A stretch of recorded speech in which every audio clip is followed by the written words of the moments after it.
Welcome, everybody, to the Get Bit Podcast, the podcast for blurs, for nerds. If you have a fandom, you are most certainly welcome here. We are your hosts, the most, Spartan, Tafari TV, Showa Guy Joe. Fellas, it is finally the weekend. How we feeling? Hey, shout out to everybody who's having a fun time at Comic-Con. Looks like all the pop-ups are going really well. I'm seeing all kinds of freebies, so very jealous. Nice. Wow. Outside of that, I'm jealous. I know there's some people at Comic-Con that actually got to see Fantastic Four as a showing, as a private screening. So thank y'all for not spoiling it. Although did they really? Yeah, some of them.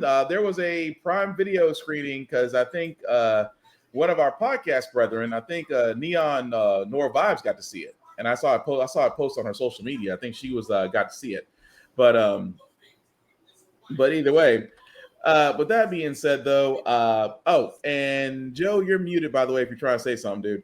But with that also being said, though, guys, if you are San Diego Comic-Con, please be safe, of course, with the heat and things getting done. Also, if you can, also at the same time, if you can share, be careful. You know, we're not trying to get anybody in trouble. We understand that you're trying to be the first person to give the news and the first person to above all else, just try to get it out there. But if it's, spoiler territory, especially with Fantastic Four, do us all a favor. Say nothing. Fantastic Four just came out. And we're treating this the same way we're treating like Superman.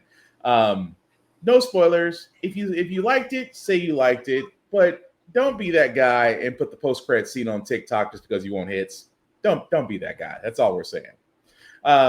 But before we get into our news slate, we do also want to extend our condolences, of course, because death comes in threes, and it came in fours this week. Again, to Ozzy Osbourne, the Prince of Darkness, the birth of heavy metal, and I'll give Ozzy the credit. This man sat there and said, "Well, I'm dying anyway. Let me go ahead and do this tour." He finished out an entire show, raised $190 million for children's hospitals and Parkinson's disease, and finished his last show before he decided to shuffle off this mortal coil. If that's not rock, I don't know what is. Also, to the family of Malcolm Jamal Warner, Theo from the Huxtables, and Malcolm from Malcolm and Eddie. I can keep going on. The man's television credits are really too long to list. At the same time, the impact that he's had on the culture, things of that nature. Also, I believe he won a Grammy for music. I think for an R&B thing he done, if memory serves me right. But at the same time, guys, do want to give credit again, condolences to his family. I'm going to say the condolences of Hulk Hogan's family. I know they lost somebody. Again, they lost a father, husband to somebody. I'm gonna leave it at that because, again, I'm trying to keep it light and positive. Not gonna say what I really feel about Hulk Hogan, but I'm just gonna say condolences out to his family. But again, death has you forgot one. Say what? You forgot one. Oh, help me out here. Chuck Mangione. Yes, no, that's not how we pronounce it. It's Megalomart Explosion Survivor, Chuck Mangione. Well, it's also Chick Mangione, according to his anger management certificate. Yep. This is true. I was good. Thank you for reminding me because I was like, I just want to make sure I didn't leave nobody out because definitely four. But again, I did provide Will with something for Ozzy. We can play the clip. What'd you provide? The private chat. Oh Lord. That dude, he lived a real rock star life. My like most people my age, my experience with him was, I don't think it was the Osbournes. I think it was all his Austin Power cameos. That too. His Austin Powers was actually interesting. Yeah. Oh, you're talking about which? Okay, sorry. It's the most appropriate thing for Ozzy. I mean, he's just returning to this. Yeah, I know what you're getting at, but also because you just reminded me of something. Because for all those that don't remember, I'm trying to speed it up. Give me a second. So Anyway, for all those that don't remember Brutal Legend, oh yeah, I forgot that was like the super rock and roll of all time game. Yeah. So thank you, Joe, for reminding me. So let me pull this up. So for anybody that doesn't remember this part, let's play the whole thing. Back when Jack Black was just in the beginning of his I'll do everything. Well, it's about fucking time. Not that. Looks like you figured out the instructions okay.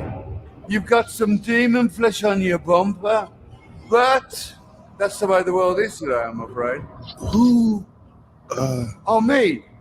Oh, I'm nobody. I'm just a guardian of metal. Oh, wow, great. So, you want to help me fight demons and stuff? Nah, I'm not a fighter. I'm more of, what should we say, a keeper of timeless secrets, that's all. Prove yourself worthy. Maybe I'll share some with you. For instance, did you know that this world was once ruled by an ancient race of titans? Now they were something. They took every part of that old fire beast. They took his blood, his fire, his steel flesh. They even took his scream, and they made that car there, and a million other things, including music. Fucking beautiful music, man. And when they rose to the heavens and became gods, they left instructions behind. How to make cars, music, the whole deal. Do you think anybody noticed? Nah. Bunch of wankers. No one figured out any of it. Until you, whoever you are. So you must be somewhat worthy of the gods' favor, I suppose. So listen, if you do something that pleases the gods, they might reward you with a fire tribute. When they've paid you enough tributes, come see me.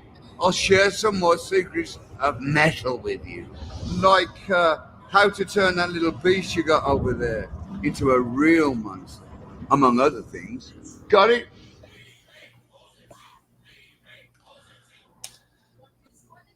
So that game was very much good for its time, but then it's like I didn't hear a lot of people talk about it. Like very much.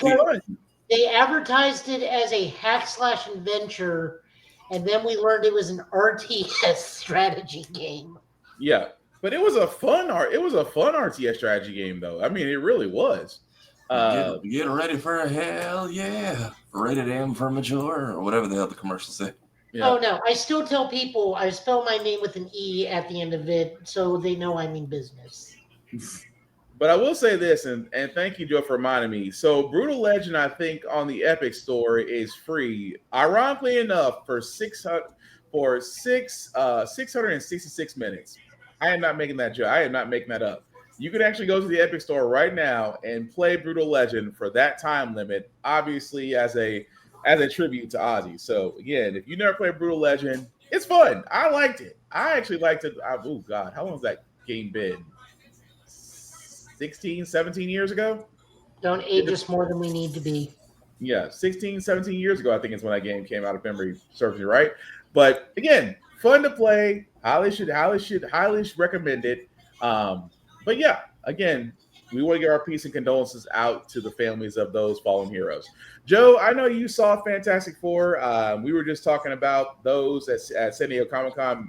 Some of them have got a chance to see it. You got the chance to see it. So really quick and spoiler-free, sir, what was your impressions on it? Okay, I'm not going to use the cliche fantastic, but it was really, really good. Everybody was amazing in that movie. I keep wanting to say fantastic. I don't want to fall into that trap. Mm-hmm. Ralph Emerson is amazing as Galactus. Pedro Pascal is wonderful as Reed, but he is like the most attentive Reed I've ever seen. And Kier agrees with you. Yes, like this is a Reed Richards that actually listens to everybody and is not stuck in his lab 99% of his time. Mm-hmm. Like he actually gives a shit about the people around him and the world around him rather than just science 100% of the time, which is very refreshing. Okay. Ben and Johnny are the best version of Ben and Johnny I've ever seen because those two are exactly like they are in the comics where they just F with each other every single time throughout the whole movie. Yeah. And they are just two big goofy uncles, and I love it. Like I said, really fantastic film, really good, very fun, very retro. You don't need to know anything about them. They handle that all up front in like 10 minutes. Nice. And then you just go. This has nothing to do with any of the other Marvel movies. You don't need to see anything else. Okay. Prior to this is its own story. It will lead into other stuff, but you do not have to have any prior experience with anything else, which is, again, refreshing. Nice. Well, that's okay. Well, that's good to know. Two credit scenes too. Okay. A big credit that is important and a after credit, which is just a very touching animated tribute to Jack Kirby and Stan Lee. Okay, because I was just about to ask what was the cut? What was the? They even go so far to remind you in this that the thing is Jewish. Okay. I mean, at this point, it's a Marvel movie, so you really shouldn't be leaving post-credit scene anyway. I'm just saying, but good to know. Outside of that, like we've been trying to cover news from San Diego Comic-Con. As usual, on Fridays, it just decides that it wants to start spilling stuff out. So we do know this a little bit, and again, thanks to Joe for being ever so watchful on this. We do know that there will be a new Nova Centurion. Looks like it's going to be by Jed McKay and Alvaro Lopez, with cover by Alessandro Cappuccio. Thank you. And it looks like that's coming out in November of 2025. Also, they were getting a new announcement about the Marvel Cosmos is no more. Planet She-Hulk will be issued in November 2025, along with Nova Centurion. Black Panther Intergalactic will be December 2025. Exiles and Imperial Gardens in winter of 2026. Again, with the trademark "Long Live the Union." So, I'm not against it. I mean, Nova needs to kind of appear in the MCU already. But they are getting getting a new line is actually pretty good. I want to see what they do with Planet She-Hulk. I'm thinking this is going to follow what's happening in Imperials. At least that's just a guess. Black Panther Intergalactic, can't knock it. Not sure where Exiles is going to go. And Imperial Guardians, I think, is again going to follow the fallout from Imperial. But yeah, that sounds like it's going to be the Shi'ar people. Yeah. But fellas, how are we feeling about that? I mean, this is 1, 2, 3, 4, 5 new lines being announced for release this fall. Good, bad, or what? I'm curious to see what all this is and what it leads into, or if it ties together at all. Yeah. Especially because I think the Ultimates are having their Endgame run right now. So, which I'm surprised it feels like we just got that whole line of comics. I'm shocked it's ending so soon. Yeah. Although that Imperial is interesting. So I'm, the way they're going with that one makes me think, okay, it's going to lead up to these next, well, at least two. Well, I'm thinking it might lead out of Nova too. Now I'm thinking about it, because Nova is currently in the Imperials run. So I think between Planet She-Hulk, Nova, and Imperial Guardians, it's going to be interesting. But then again, Black Panther Intergalactic could be the fallout from Imperials. Not sure what Exiles is going to be, but we'll probably get more information on that as it comes along. But still, good to know. I have my thoughts. Oh, go for it.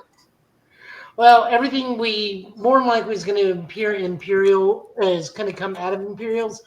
Except for Exiles, we don't really have a space X-Men team at the moment, so they may be hijacking the name Exiles, like they're exiled from Earth, or these are the exiles from Mars that are now a spacefaring mutant race. It could be that the Exiles team is brought back via means, and now they're part of the space team. I just know we don't really have an intergalactic X-Men team at the moment. The X-Men are very space focused, because this does run up along with, because we know Charles and Lilandra are on their way to go save their daughter. Right. So there's that. Nova if nobody gets his own book, that just means someone's blowing up Xandar again. No, still, it's going to be interesting either way. But also with that, because again, like we said, when news from San Diego Comic-Con comes out, we're going to try to do our best to report it during this live broadcast. Rick and Morty are getting a spinoff called President Curtis, which is going to be a go with the voice acting of Keith David being the president of the flagship show. Just got announced at Comic-Con. Now, I'm not gonna lie, I'm surprised. Number one, Rick and Morty is still going. At the same time, how do we feel about a spinoff show with Keith David's character having his own line? I mean, I think Keith will do fine. I think he's hilarious as a president in that show.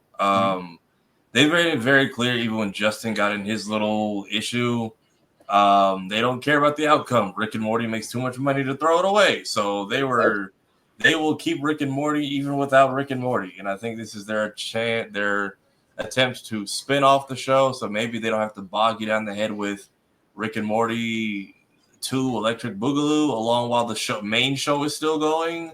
Because like the anime that they made, which looked like early animation when they just didn't know what IPs they were buying out of a box in the early 90s. I saw no good reception to it.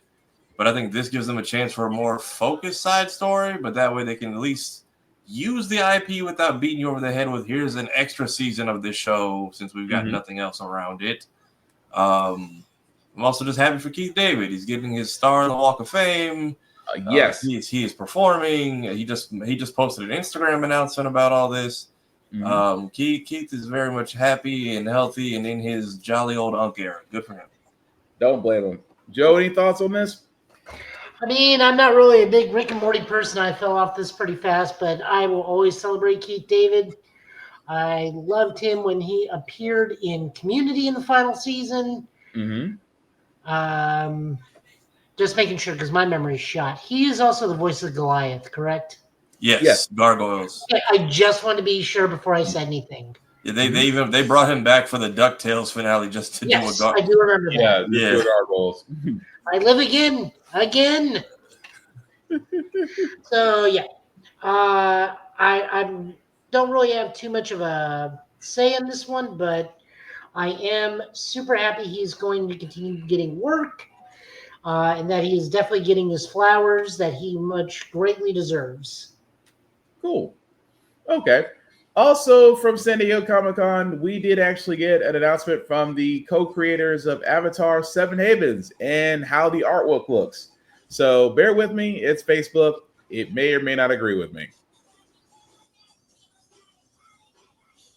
To debut this press art, you get to meet our new Avatar puppy. She's got an awesome new animal. Yeah, it's a cat monkey named Geet.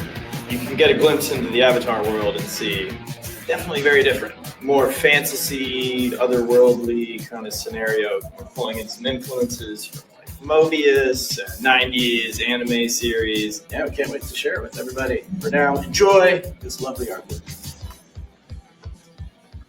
We're really excited to debut this press art. You get to meet our new Avatar puppy. She's got an awesome new animal. Yeah, it's a cat monkey named Geet.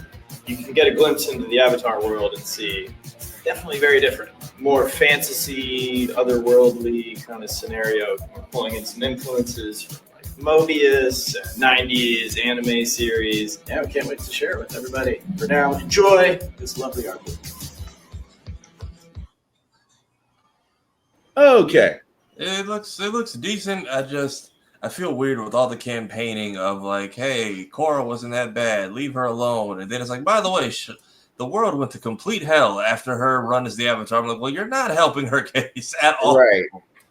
So it's interesting. So I want to see where they go with this. Like I said, I need to kind of remind myself on what happened at the end of Avatar. And of course, with The Legend of Korra, I've got to go back and remind myself on how those two stories wrapped up. But artwork is beautiful. I will say that much. Interesting looking characters. I don't really know too much about the Seven Havens, unless you guys got some background on it, but I'm inclined to give it a watch. That's basically it. Our girl finds out she's the Avatar, has a peg leg, potentially has a twin sibling, And then apparently Korra left the world in shambles, and the Avatar is like a hated title now. So she is literally starting with like a leg behind in the race. So I mean, technically, depending on how old Korra died, this is technically 1990.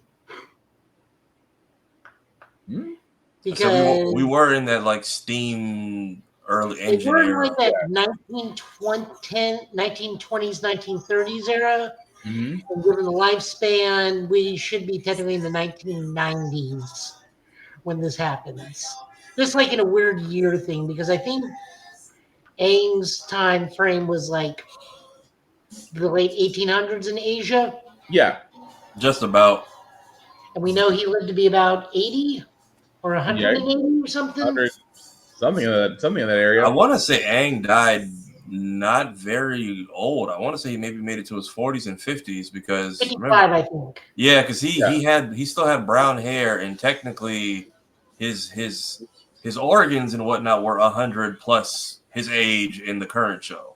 So by the time he reached a normal middle age, he was technically already like pushing it.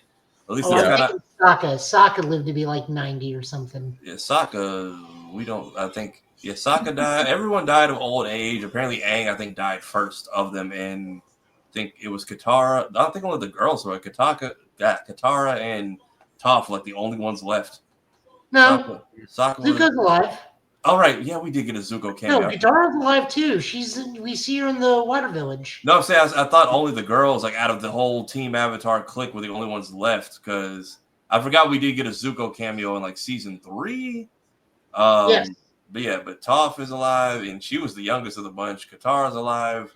Sokka had been gone for a while. Aang had been gone a long time, apparently.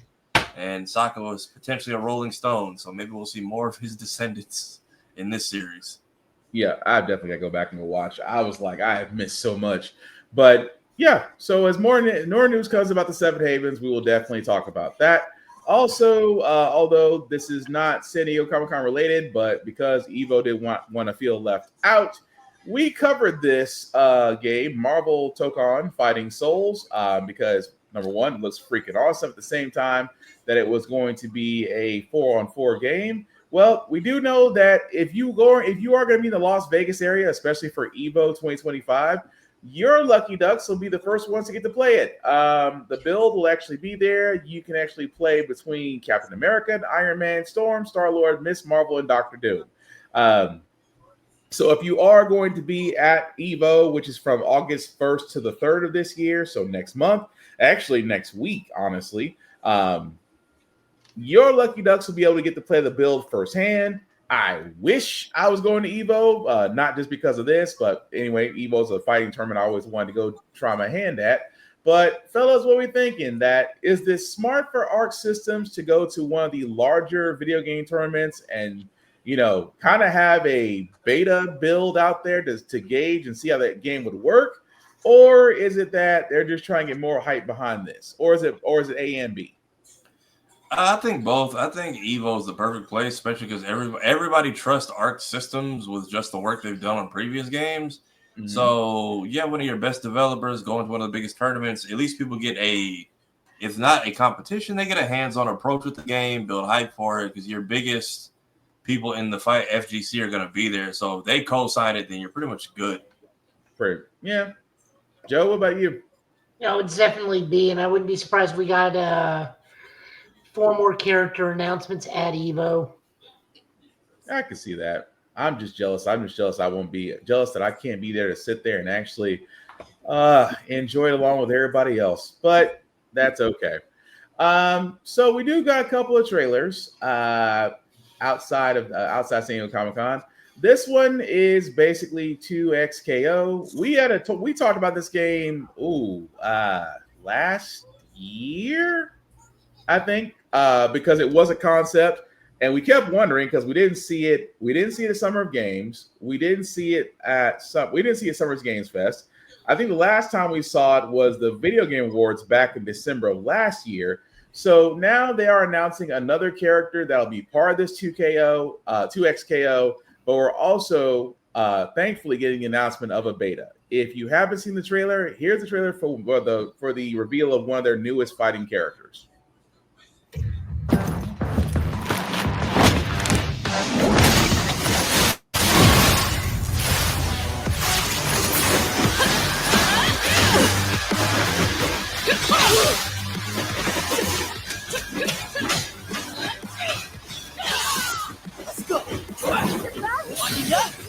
What do you got? I'm not done with you.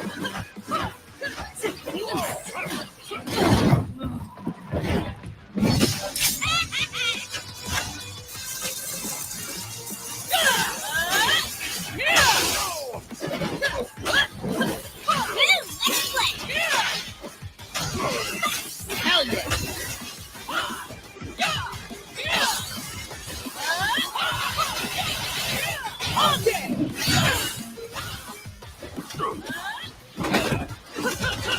Hit the brakes! Keep them guessing!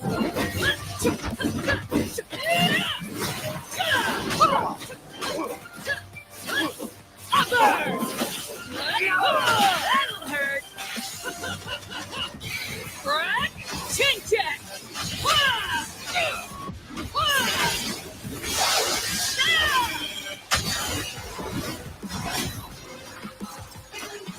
Yeah. I'd hate to fight me too. And that was the reveal of the latest character. Again, with 2KO, 2XKO. Now, the reason why I'm bringing this up, guys, is because of this right here. We are getting a closed beta for this game finally on September 9th for Xbox. I'm sorry, for PlayStation 5, Xbox, X and X, and PC. I've been saying this. Joe, I don't know if you remember or not, because I know we covered this game. First and foremost, it looks like it's going to be great. We kind of been wanting to know what they're going to do with it, and now that we're finally getting a beta, I'm going to be honest with you. I'm in for playing it, but what about you, and what's the also you, Tafara? So is this all, how many properties are under Riot, or is this all just Arcane characters? Mostly all League of Legends characters. Yeah. Okay.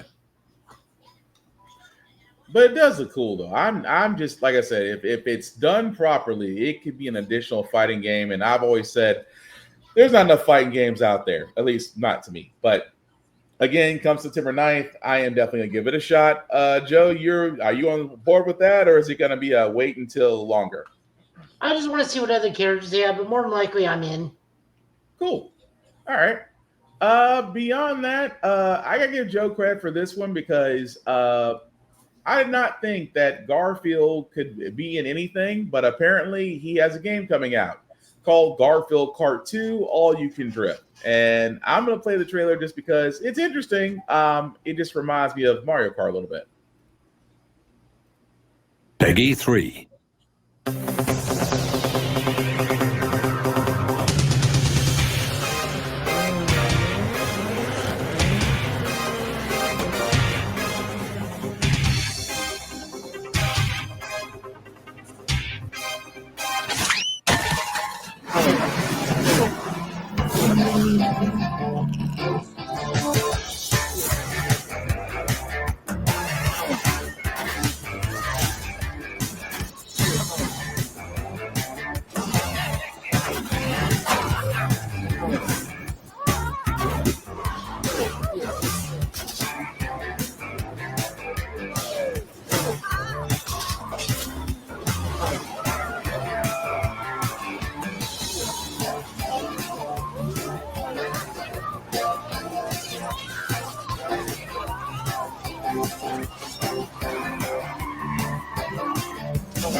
All right, and that was the trailer for Garfield Kart 2, All You Can Drift. All you guys, you can see, comes out September 10th for the PS5 and for Nintendo Switch, also for Xbox Series X and S, and also for Steam.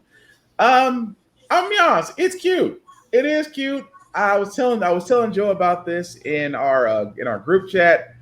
is it bad that almost everything looks like I'm comparing it to Mario Kart? And don't get me wrong, Mario Kart is a great driving. It's a great driving game. Great for multiplayers. We'll test friendships, relationships, and situationships.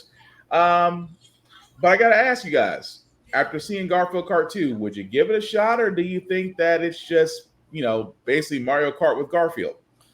I mean, I'm sure it's got its own audience and whatnot. I'm surprised they didn't just try to. Hey, Lady. I don't know. I don't know where Garfield belongs to exactly. I'm surprised they didn't just try to make him a cameo in some other racing game.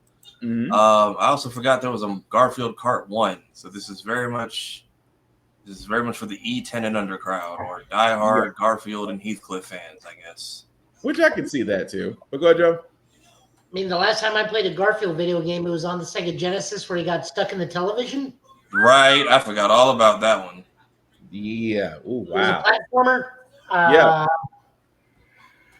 But I mean, that's just the last time I played it, so not saying anything bad about it. The Garfield cartoon did answer one of the most important questions in Garfield lore, the new Garfield cartoon, which is where the heck Lyman went after he moved out of John's apartment, mysteriously vanishing one day, leaving Odie to John because Odie is not officially John's dog.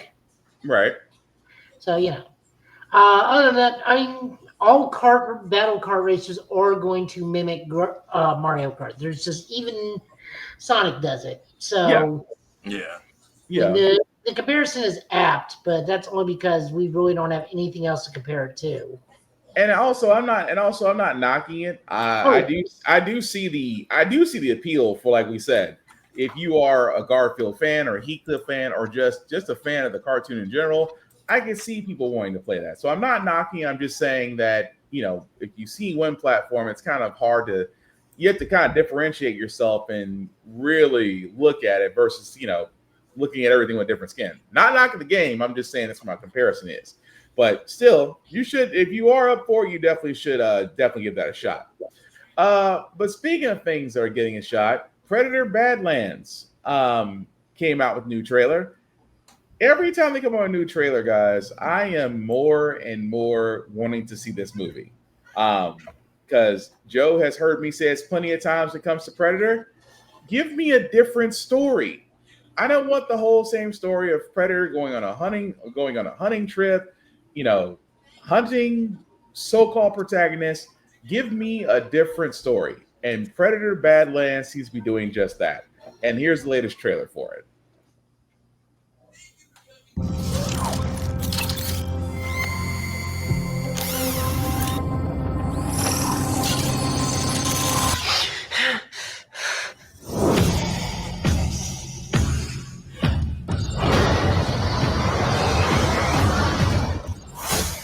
So this is your first hunt.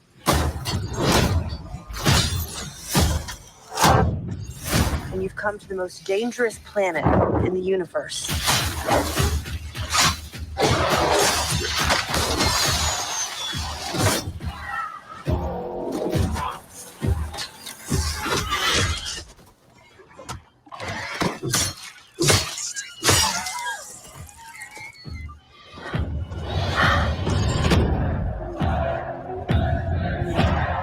You're after a creature that can't be killed.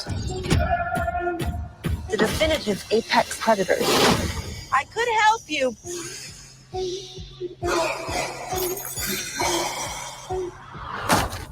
Well, good luck with your journey.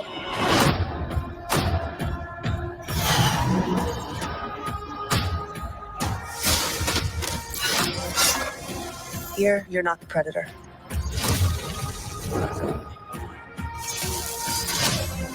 You're the prey.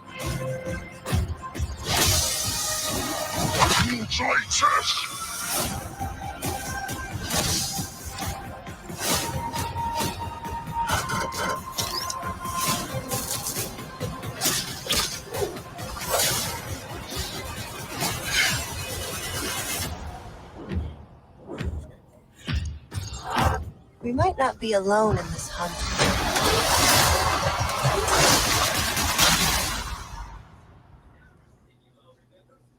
All I can sit there and say is this is why I am so invested in this movie. Of course, that was the latest trailer for Predator Badlands. As you can see, will be in theaters November 7th. It's gonna be rated R at this moment. I don't even know why they say this film is not yet rated. It's gonna be R. But fellas, what are we thinking? Because I'm sold. I'm here for it. I'm curious to see, because the theory I'm hearing is that whatever he's hunting is whatever the whaling group is on that planet for, or something got loose. Right. And that could potentially tie into alien Earth with these new species that we're supposed to be getting.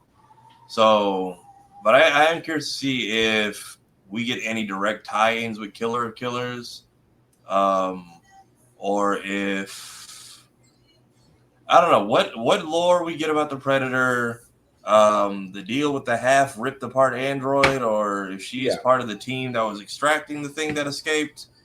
I'm very curious to see how this plays out overall and what it potentially ties in or leads to. Also, the Predator with the locks. What is that? I can only assume either that is a high level, either that's a high level hunter or his last test, one of the two.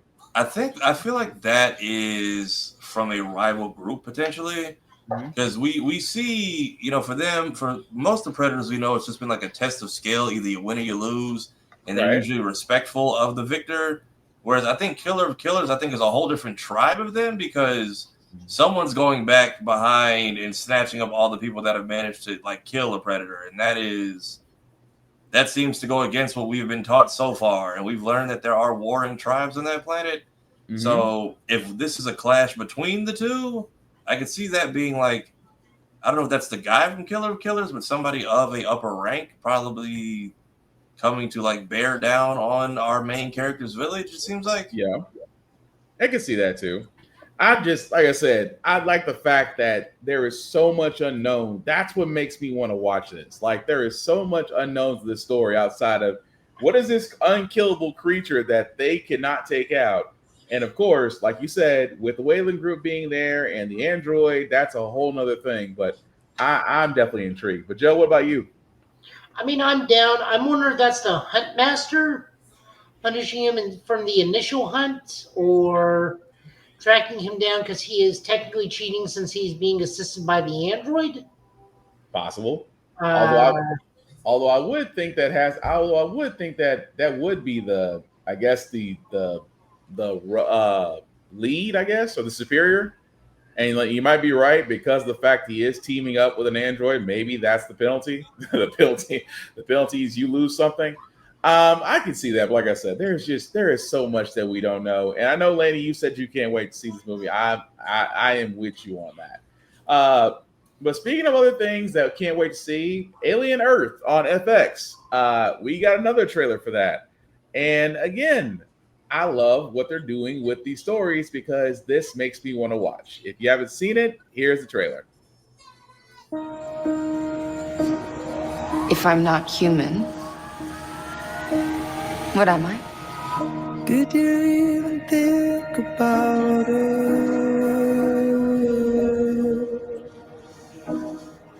Was it blue skies from it? Did you think in a world from your side?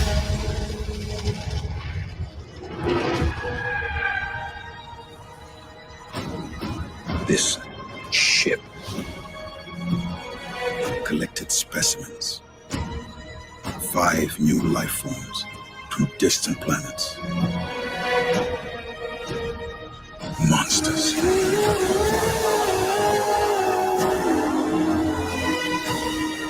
We don't lock them down, it will be too late.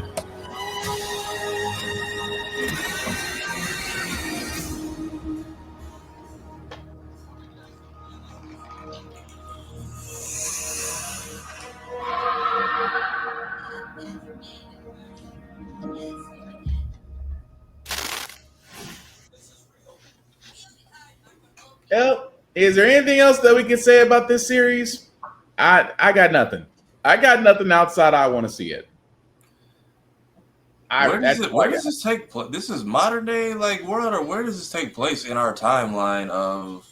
Because that's the thing. I'm like, is this like Alien regular our Earth, or is this the futuristic Wayland? I think Joe, we covered this timeline before, didn't we? Say this was post Alien Romulus, I think. Yes. Yeah. So this is we covered. We were trying to see. I think this is post Romulus.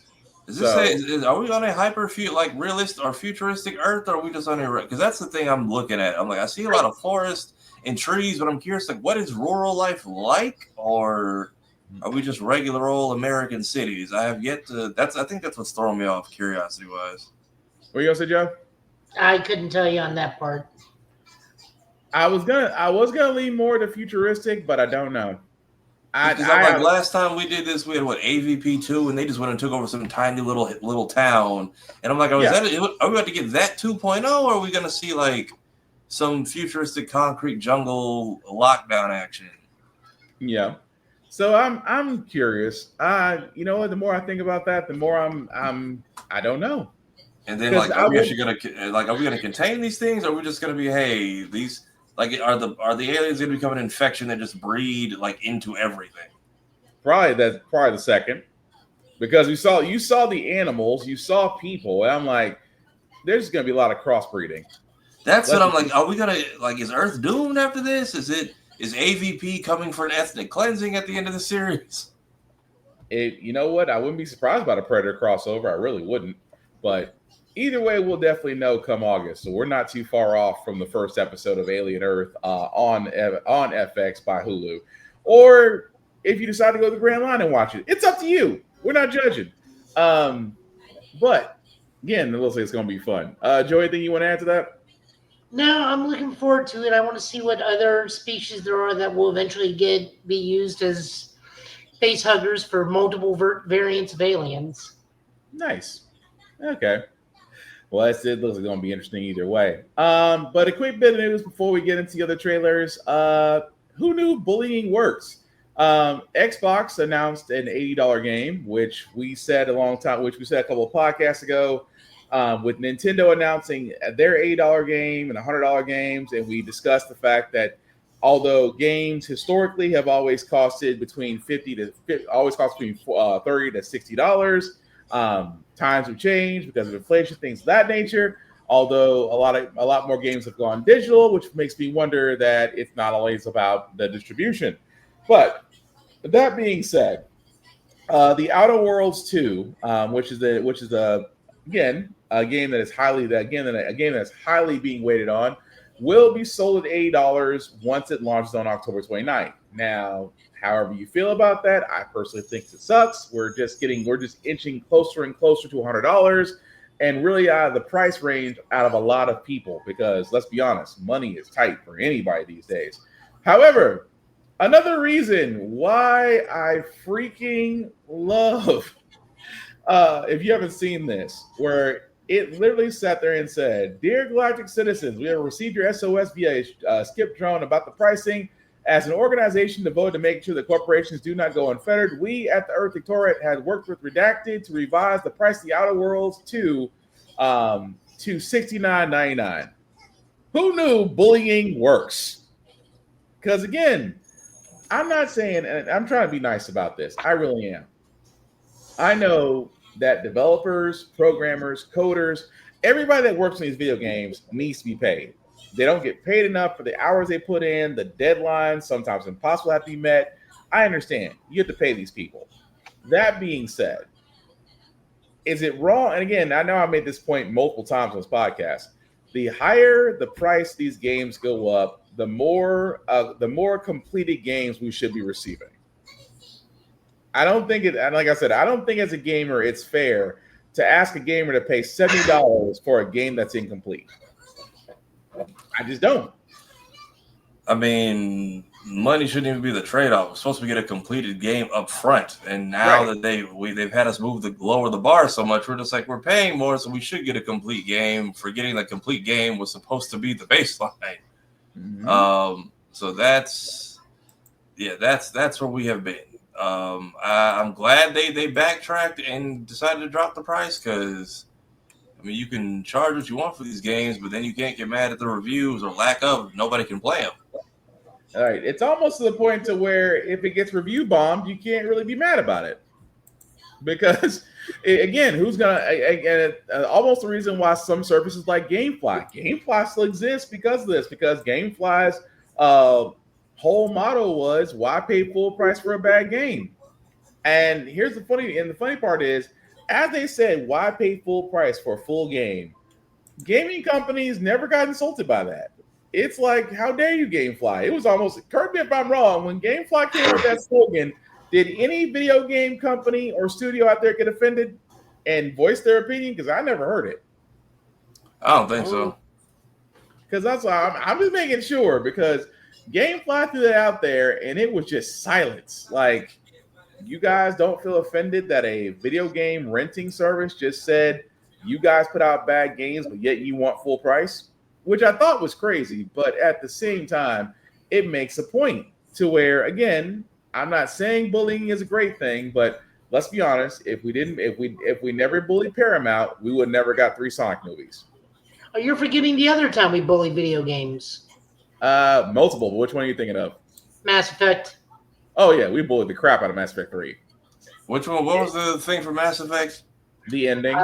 The original ending didn't tell us anything about any of the characters we spent 3 games with, took away all choices of those characters. Mm-hmm.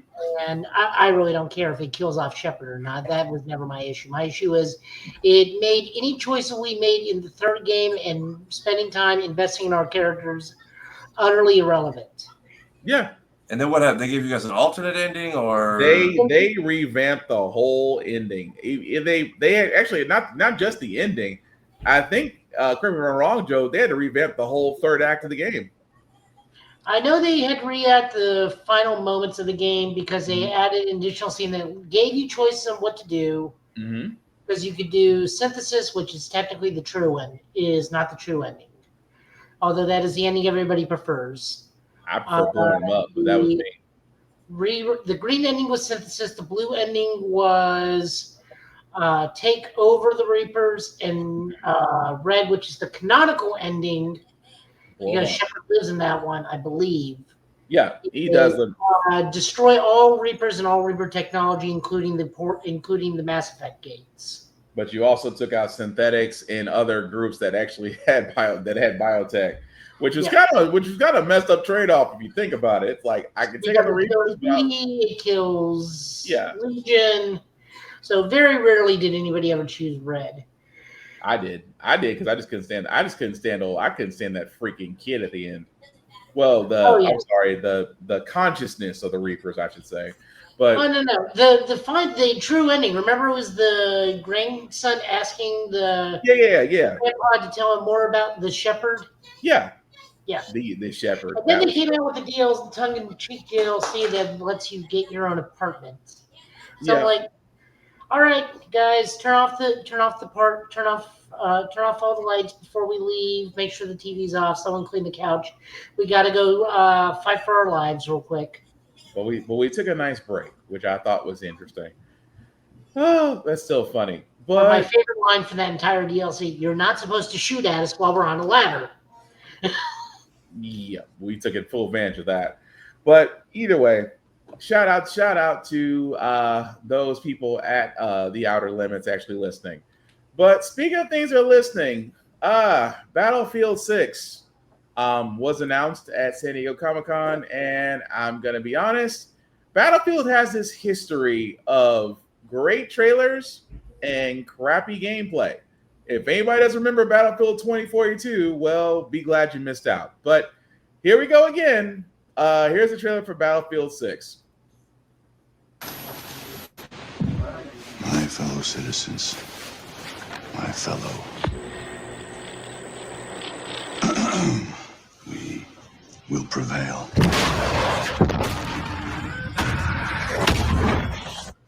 We're ready, Mr. President. My fellow citizens, today represents a dark day in our history. With this monstrous, unprovoked attack, no country is safe from their reach. For all those serving on our behalf, prayers go with you. For the Pax Armada mercenaries who are watching now, I have a message. It's over. Let's get to work. I'm your masters of war. Hear the bells of victory. You hide behind a wall. 30 seconds. They turn and run farther when the fast bullets cry. Move fast.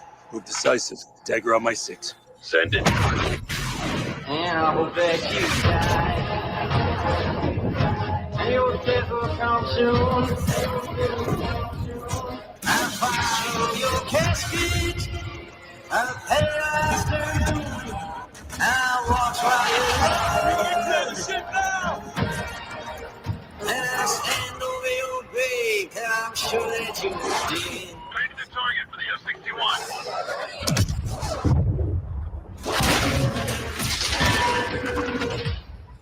I watch while you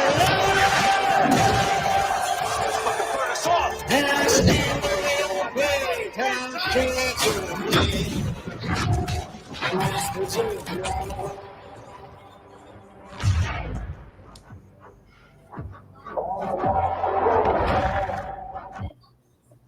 All right, so that was the trailer for Battlefield 6. Here's the thing. Battlefield has never had a bad trailer. Even Battlefield 2042 got a lot of people hyped. Got a lot of pre-orders done. The problem is, and Tafara, I can tell you this as well, Battlefield 2042 was, especially multiplayer, was kind of crappy. Yeah, that was a rough launch, honestly, and I'm glad they fixed it in post because what that game could have just been Battlefield Hub, especially when they add the way they let you customize like your multiplayer maps and your strategies, and like people were having fun in like the demo and early beta stages, and then it just released terribly. Yeah, and then they went ahead and they swapped back to classes, which thank God because that was better, and then it kind of just floated. I feel like there was a lot they could have done, but this I think will put the nail in the coffin because we're going back to just regular modern day war Battlefield, which I'm not against. right. Because I still feel like Battlefield 4 was fine and Battlefield 1 was fine. You could have just built onto those two games up until 2042. Hardline was its own thing. It was okay for the story. I'm glad they're leading with the story instead of just jumping into here's our multiplayer and our battle pass because that's getting old. So at least they have faith in the story itself, it feels like. But that's the thing. The campaign has always been good. I think every Battlefield I've played, I'm gonna be honest, I stuck with the campaign. I liked the campaign. I thought the campaign was great. I'm not saying they're trying to match Call of Duty because again, shout out to Call of Duty, the Modern Warfare, the revamped Modern Warfare 1 through 3 campaign story was great. I love Black Ops 6 story, again, great. Cold War story, again, great. But I've always been a fan of campaigns. I do love playing multiplayer, but I do think that sometimes too much emphasis is put on multiplayer. And I think that's what's killing Battlefield because Battlefield looked at Call of Duty and said, you want tanks? You want planes? You want to be able to snipe somebody off the back of an F-16 or be able to bazooka somebody while parachuting and yet catch yourself at the same time? Cool. The problem is it's doing too much. So that's the reason I think why Battlefield 2042 didn't last. And I'm going to be honest about Battlefield 6 because Tafara, you're right. It looks like Battlefield 3. It doesn't scream. I guess I just have to wait to see more of it because if there is a campaign, I'll gladly play it. But if it's a multiplayer, I'm sorry. I think Call of Duty's. I think COD's kind of got that problem nicked. But again, that's just me. Joe, any thoughts on Battlefield 6? I know you're not a fan of first-person shooters, right? No thoughts. Need sleep. Well, before you go to sleep, sir, I'm going to need your opinion on a few things. Specifically, because you are our mech warrior person. We meant to cover this, but of course, Joe been a busy man these last couple of weeks. But I definitely wanted to get his opinion on this because Mech Warrior seems to be the DLC of the gift that keeps on giving. Sir, what can you tell us about the latest DLC, Shadow of Kerensky? Shadow Kerensky. The year is 3050. We started going. We can only say dickety though, as the Kaiser took it, as was the time. Mhm. We had onions in our belt too. It was fashionable at that point. No, the year is 3050. The clans invade, so everything we were doing in MechWarrior clans, we're now on the opposite end of that in this game. Okay. Meaning we are horribly outgunned, out-teched, and outranged by every single thing clans do, and we are in a very bitter battle of attrition coming soon in this DLC. But we also learn that potentially we are part of the clan through our father, because our dad might have been a Trueborn sleeper agent along with all of the Wolves Dragoons mercenary group. Okay. So there's a chance that we are part of the clan, but clans do not take kindly to freeborns as opposed to trueborns. So get ready to hear a lot of that word and a lot of different mechs, and I will be playing this. Like, this is a big DLC for me because, God, I love the clan invasion era. It's so much fun because you really have to test how good you are at a mech because the clans hit harder, faster, and longer. Sounds like a movie.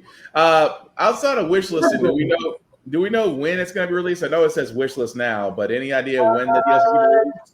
They just say coming soon at the moment, so maybe like in the autumn or winter is my guess. We did have a movie like that. It was called Universal Soldier. You beat me by half a second. And then the other half of that movie is RoboJocks.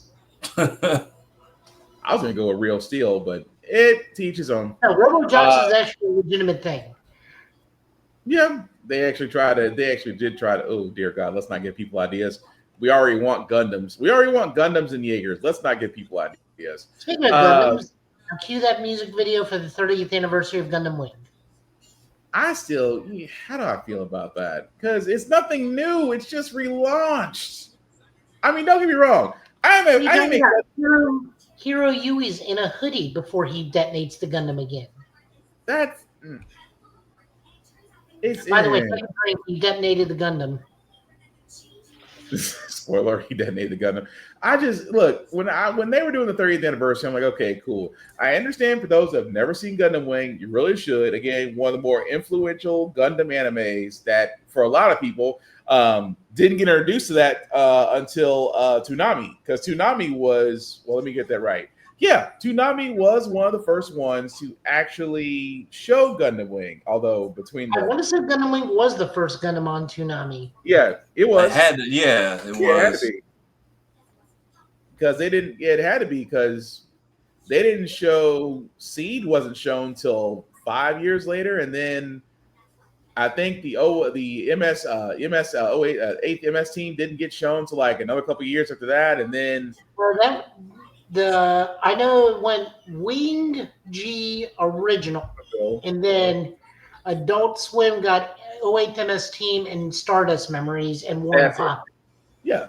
So don't get me wrong. I do love Gundam Wing for what it is. It is still, like I said, between that, G Gundam, and like 3 other ones I love. I get it. That's my anime top tier. But again, it's 30 years. I've made sure I still got my Blu-rays because I'm never losing those things. Let's protect physical media at all costs. But I'm just saying. But Kamen Rider. So again, Kamen Rider Zeets. Joe, you want to get some background on this, or should we just go ahead and play the teaser trailer and then go into it?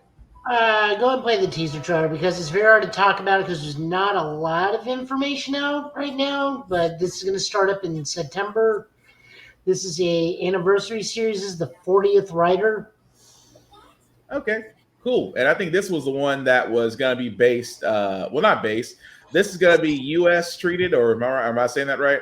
Yes, this is going to be a worldwide streamed Kamen Rider because I think Toei is looking at how well known Ultraman's getting in the U.S. Right. And they're going, we want that money. Cool. All right. So for those who haven't seen it, here's the trailer. Tradition. History. Pride. struggle, reflection, courage. Beyond that, there is innovation. Don't lose your dream. Mesamero. Okay, so that itself was the teaser trailer for Kamen Rider Zeets, and I think we actually have some more information on that, so bear with me 1 second. I got it. Oh, go for it. We have been announced who the main character is. By the way, Mesamero means to wake up, which is kind of hilarious because that's another Kamen Rider's tagline. Mm-hmm.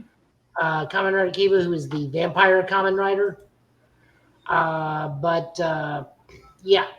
our main character is called Baku Yozoru. Mm-hmm.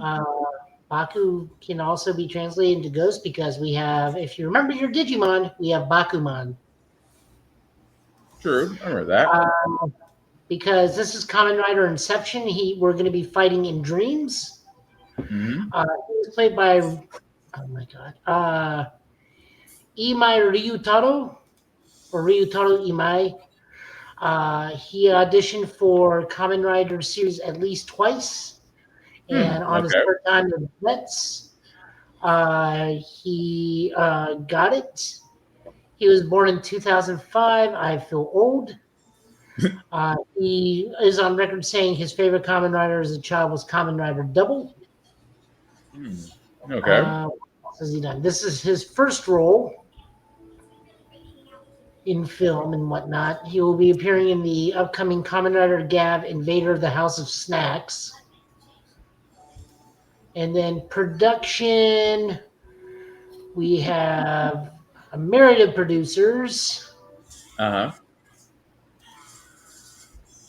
to pull everybody up. Takahiro Okawa, Kisuke Shibataka, Toshinari Yanaka, who, if I can pull that up real quick, because he does have a link. Waiting for it to load. He previously worked as assistant producer on Kamen Rider XA, Build, and Outsiders, which is a web production one. He is chief producer of Kamen Rider Zets. Next is Yosuke Minato, who, as soon as it loads, I'll be able to tell you more. He was an assistant producer on Kamen Rider 01, Kamen Rider Saber, and Kamen Rider Zets. He was chief producer on Kamen Rider Gotchard. Nice. We got Sota Takasaki as a producer. Pilot director is Kazuya Kamahorayuchi, who has been directing many entries in the Kamen Rider series. He directed 4 episodes in XA, 9 episodes in Build, 2 episodes in ZO, 3 episodes in 01, 6 episodes in Saber, 10 episodes in Revice, 2 in Geats, 4 in Gav. Worked on the Heisei Generation's final movie, Kamen Rider Be the One, Kamen Rider Ghost Rebirth, Kamen Rider Spectre, Kamen Rider Saber Trio of Deep Sin, which is a fantastic movie. He also worked on a Blu-ray miniseries, The Legend of Hero Elan. Worked on the miniseries Ghost Proceeding Special. Oh, he's part of the Hyper Battle video people. Kamen Rider XA Virtual Tricks Virtual Operation and Kamen Sentai Go Rider. It's all for him. And then the other guy that we got a link for is music. Let's go Sakabe.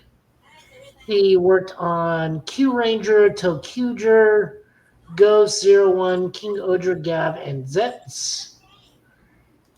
And then he's the main composer. And then we got Hiroshi Takaki. He has worked on...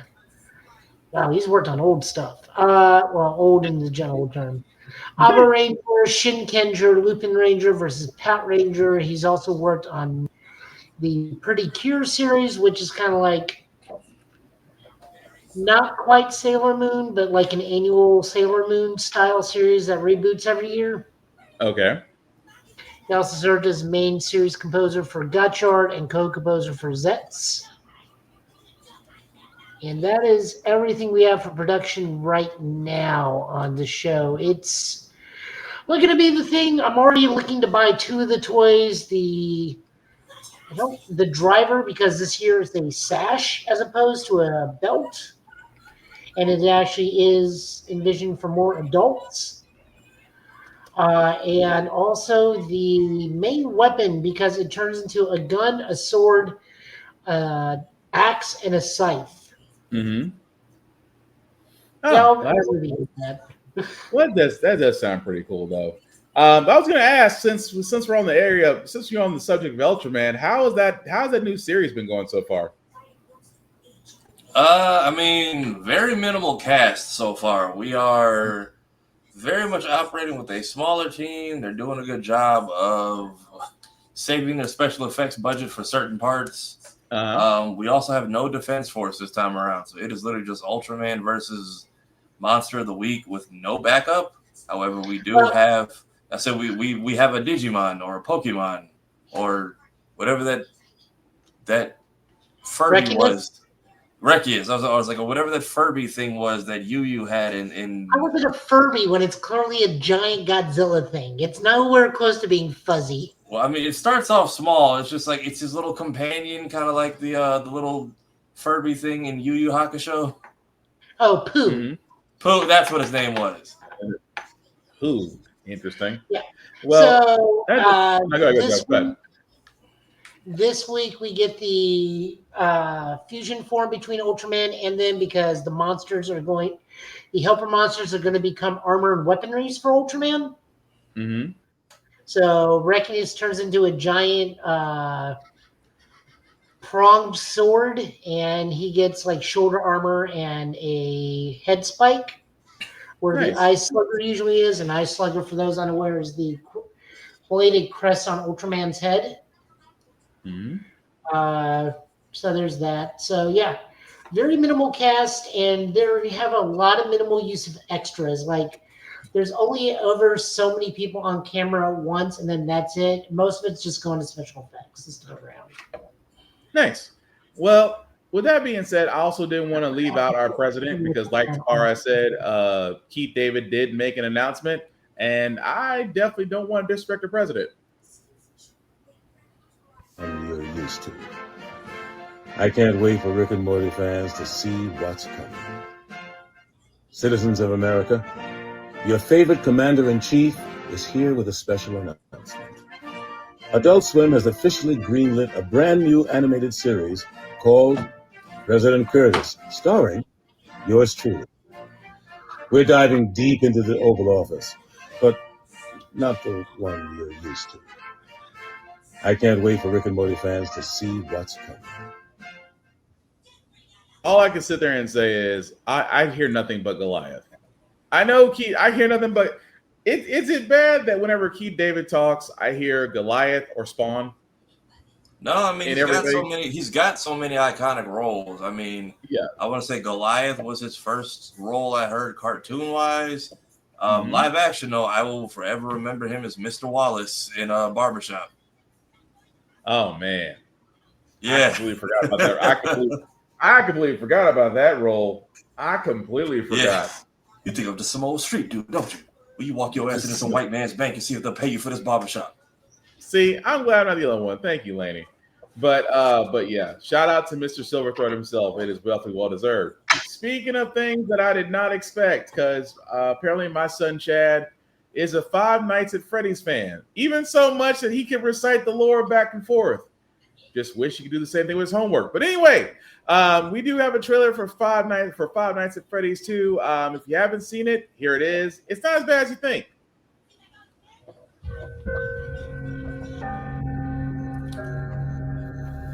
Freddy Fazbear's Pizza.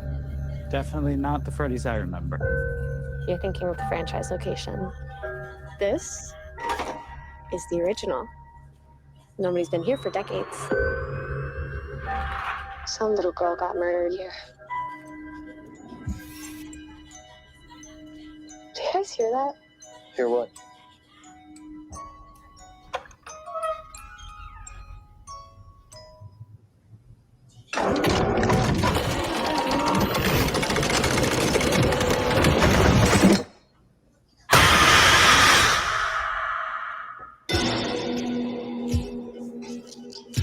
So this is what it's like? Being normal? I think we've come pretty far, considering what we've been through. How's Abby? Some days she's good. Some days she misses her friends. This story that you're gonna fix those animatronics? It's only giving her false hope. Can any of you hear me?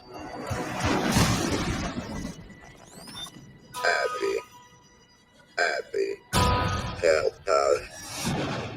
Come find us. I will show you the way.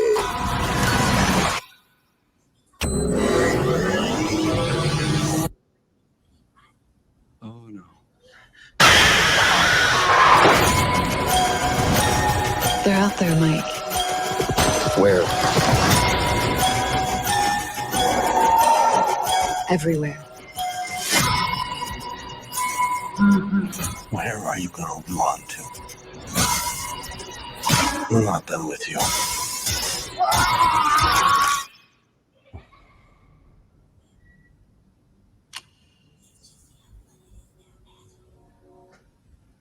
There's no way that'll work.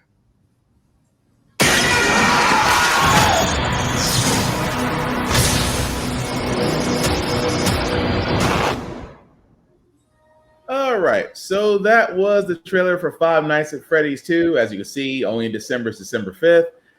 I am amazed, really, how many kids know about Five Nights at Freddy's and are not fazed by the scare factor. Like, don't get me wrong, my son, when I asked him about it, he, for about a good 45 minutes, went into the entire lore of Five Nights at Freddy's to the point where I was impressed. And I was like, well, if all these animatrons are just basically the souls of basically who from Springtrap, from my understanding, why don't they just go after the creator? To which he says they don't know he's alive. So I'm just like, okay, so the guy that basically put these souls these kids in these animatrons, they don't know the dude's alive. Although the first Five Nights at Freddy's, we saw, I guess, Matthew Lillard become Springtrap, which I'm assuming is the yellow character. Like I said, Yeah, so it's this always is like, yeah, that's it. That's it. He usually becomes Springtrap, and then the whole story is that he died like years ago, and I guess they just never knew. But I guess at the end of the story, you like help them realize it, and they all pass on. Or at least that was the fourth one, and then they just kept making games. Yep. And yes, definitely check out Geek by Heart. We just reacted to it. It looks far better. It looks better as the scare factor. Yeah, it's a book series. Yep, my son told me that too. Which again, I am surprised. But yeah, Five Nights at Freddy's 2. I think the first one is still available on Peacock if you want to watch it. I would give it a shot just because it's different storytelling. So I would definitely give it a shot from there. But fellas, what do y'all think? Curious if they get Corey Kenshin or any YouTubers to cameo again. I will say Christmas is a weird move. Halloween is kind of empty this year. Like, that is a perfect October film. But Blumhouse definitely obtained or at least coughed up a worthy budget this time because they definitely improved on a lot of the scare factor. A lot of the set looks, I think they only use practical stuff, but it looks a lot more entertaining. It looks like they very much went. They upped the ante on everything. Seeing that they brought back the main cast from the last movie, I'm excited for it. I think it'll very much be because they still did good for that last movie coming out in theaters, but also streaming to Peacock at the same time. So I think they have faith in this fandom and that people will show up and show out. I need to brush up on my lore of the second game because I know that one was a bit more. That one was a bit more confusing. Like I said, I've got to learn myself. It's a lot of information I know I'm missing out on, so I'm gonna probably be leaning on my son a little bit more. But Joe, what about you? Giving Five Nights at Freddy's 2 a shot? mean, I can. The first one was pretty okay. I mean, the reason a lot of kids are so desensitized of it is Markiplier plays those things like to death and upon completion. So you can pretty much go to any corner of YouTube and watch a full playthrough and just become utterly desensitized to jump scares. Yeah. Yeah, that was very much. Yeah, because I remember FNAF came out when I was in I think my second year of college, and we were fresh off the heels of Slender, and those are both the two most popular indie games of the time. Slender kind of got a more fleshed out game on the Xbox arcade, and then a movie that apparently nobody liked, from what I've been told. Well, and then it went away because children were starting to murder other children for him. In the same state I went to school, in the same place I went to school, who would have thought? Yeah, that got weird as all get out, but no, like I said, it's interesting, and there's so much more lore to this than I didn't realize, but yeah, I would give it a shot as well. But also the last bit of news that we do have from San Diego Comic-Con, for now, because again, still going on, there may be news that might come on still during this podcast. Prime Video decided to release their season 2 trailer for Gen V. Of course, this is basically the spinoff of The Boys. We pick up, and again, this is spinoff of The Boys. You already know this trailer is going to be a little bit on the gory side. Viewer discretion is advised. But here's a trailer.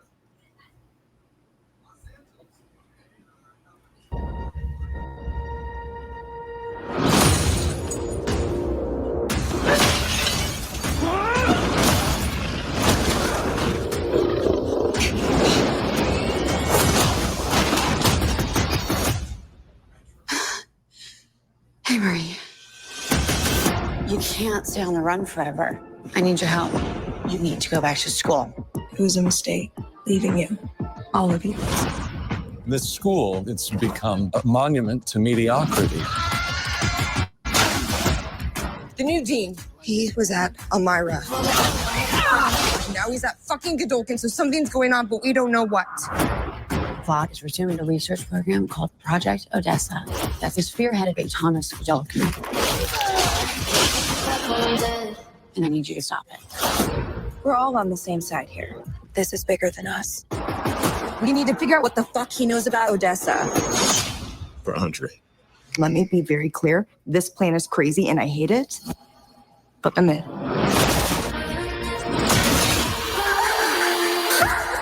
You can all level up under the right amount of pressure. Marie, you could be the most powerful suit to ever come out of Godolkin. More powerful than Homelander. I need answers. You want to know what Odessa means? This is how you find out. Cypher believes I'm this weapon. Let's at least use it to do something good. Sabotage. I want all of this to stop! The time's come. You're stronger than the others. Embrace it. This makes you one of the most powerful suits in the world. I'm not any chosen one. Chosen ones are like Harry Potter, Neo, fucking Frodo, fucking Frodo.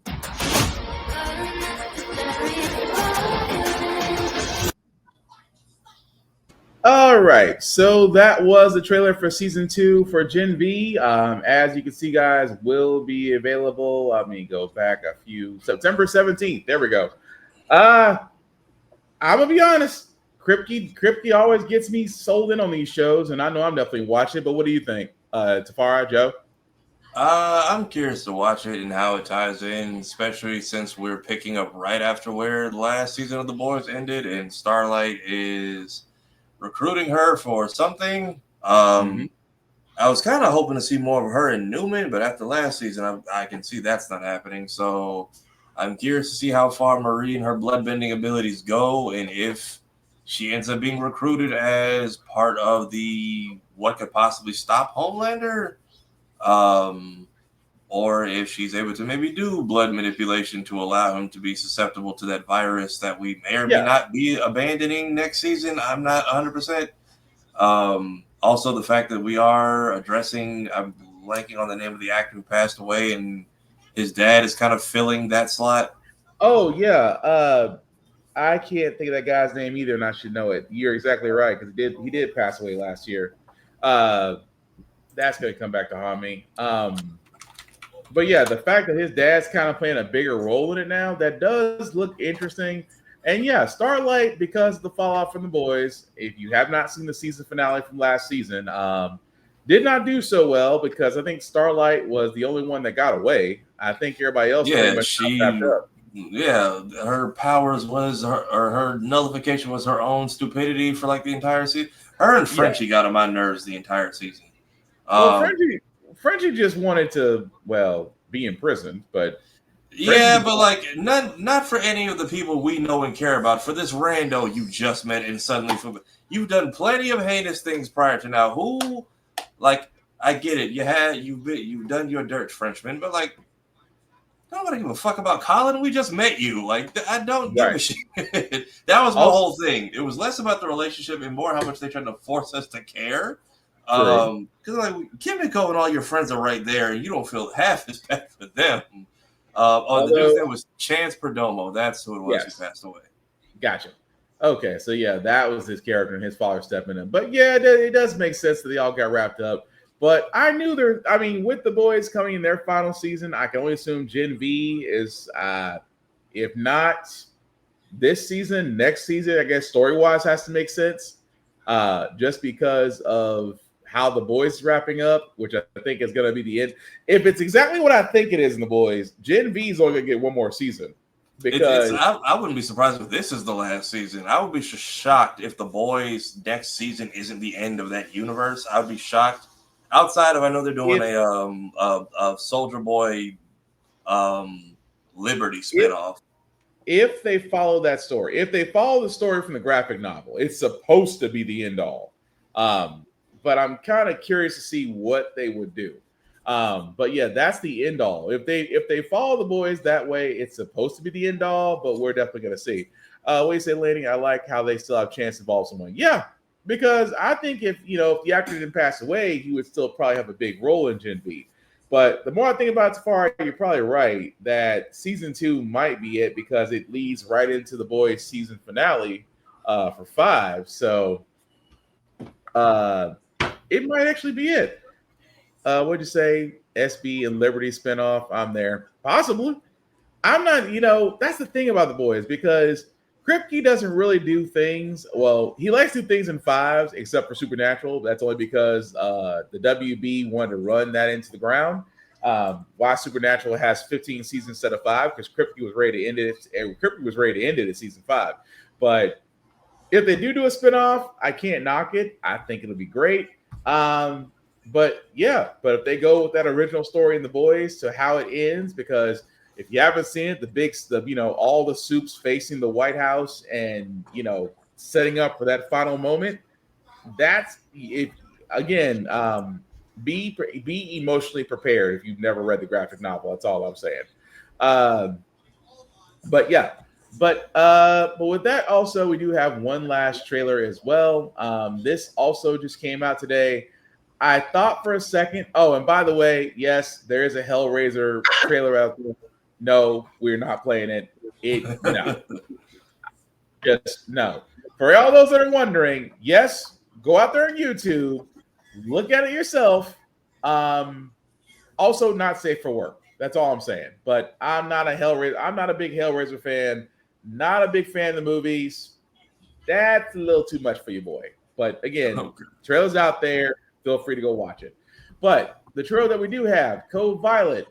Everybody kept asking for Dino Crisis. I'm just going to play this trailer and let me know if y'all guys think that this is a successor to Dino Crisis. That's all I'm saying.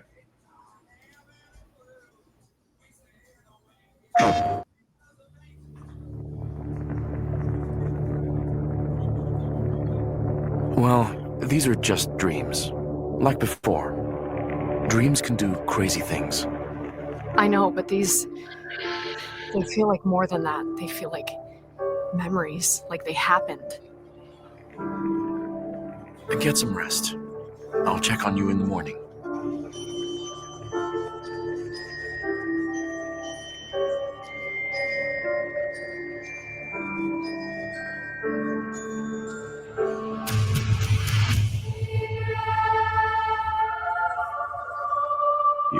important than you understand.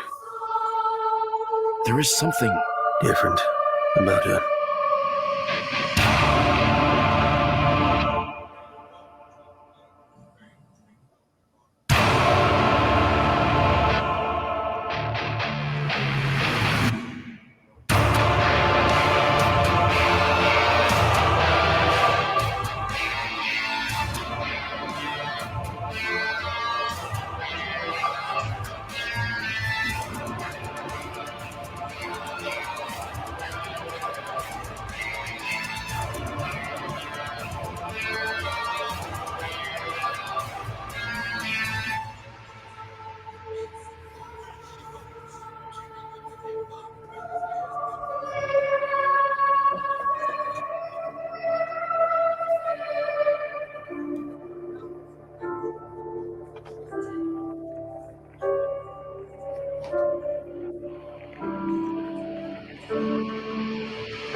She is our priority. Without her, there is no future.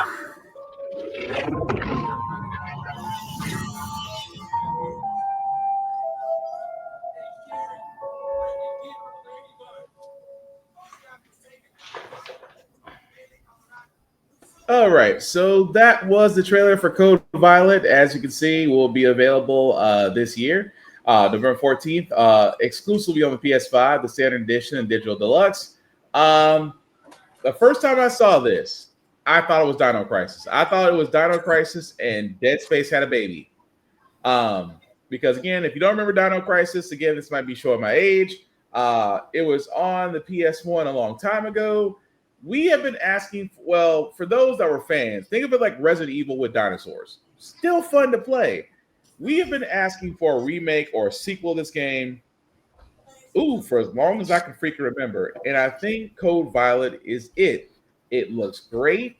I love the fact that there's a story behind this, and they're not really saying a lot about the character, except the fact that she's armed and apparently lost in Jurassic Park. I feel like we saw a lot of like the settings and a lot of like a lot of graphical feats. I'm not really sure what we're doing. I get the dark tone with the classical music in the background. Seems like it starts off normal and then gets progressively crazier as we go on. But I'm still curious as to what is going on. Well, the backstory on this, just to give you guys a quick one. It's in the 25th century, a cataclysm has left the Earth uninhabitable, driving humanity's survivors to TRAPPIST 1E. Facing extinction due to sterility, the Aeon colony harnesses cutting-edge time travel technology to abduct women from the past to be surrogates in a dark yet desperate bid to save mankind. But their mission conceals a sinister conspiracy. As Violet Sinclair, torn from your time, you awaken in the Aeon bioengineering complex, swarming with ferocious prehistoric dinosaurs and hostile forces. You must carefully manage your inventory, uncover Aeon's dark secrets, fight to survive, and escape during a chaotic evacuation protocol. It's Dino Crisis. It's exactly okay. Let me. Maybe that's what it is. There'll be a secret Dino Crisis tie-in, and you got to play the game to find it. If I see a protagonist with red hair, I'm gonna be like, y'all sneaky, cheeky people. I'm all for it. I do want to see more of this. I definitely want to give it a shot. Joe, what about you? Well, they definitely can't do that because this is a Sony game and not a Capcom game. True. I mean, but you got to admit the similarities are there. I mean, yeah, but we also had the definitely not Regina in Exo Primal. True. Very true. I'm not going to argue that. That's very true. It was fine. I just kept getting Dino Crisis Dead Space vibes because I could tell the health monitor being on the right arm. I'm like, okay, that's your health monitor. You've pretty much got weapons. obviously the T-Rex and the Spitters, and you're not calling Velociraptors, but let's be honest, you got to face Raptors. I'm not against it if you're trying to do a Dino Crisis Soul succession to it. It just looks great in my opinion, but I'm definitely going to check that out come November. But before we do get to anime picks, South Park.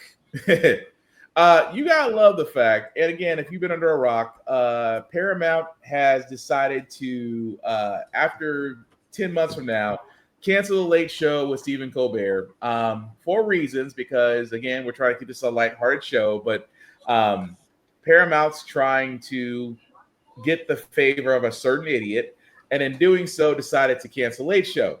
However, they also gave South Park a nice budget to where, fellas, I'm going to put this for the first episode of South Park that came out, that Matt Parker and Trey Stone decided just to empty both barrels.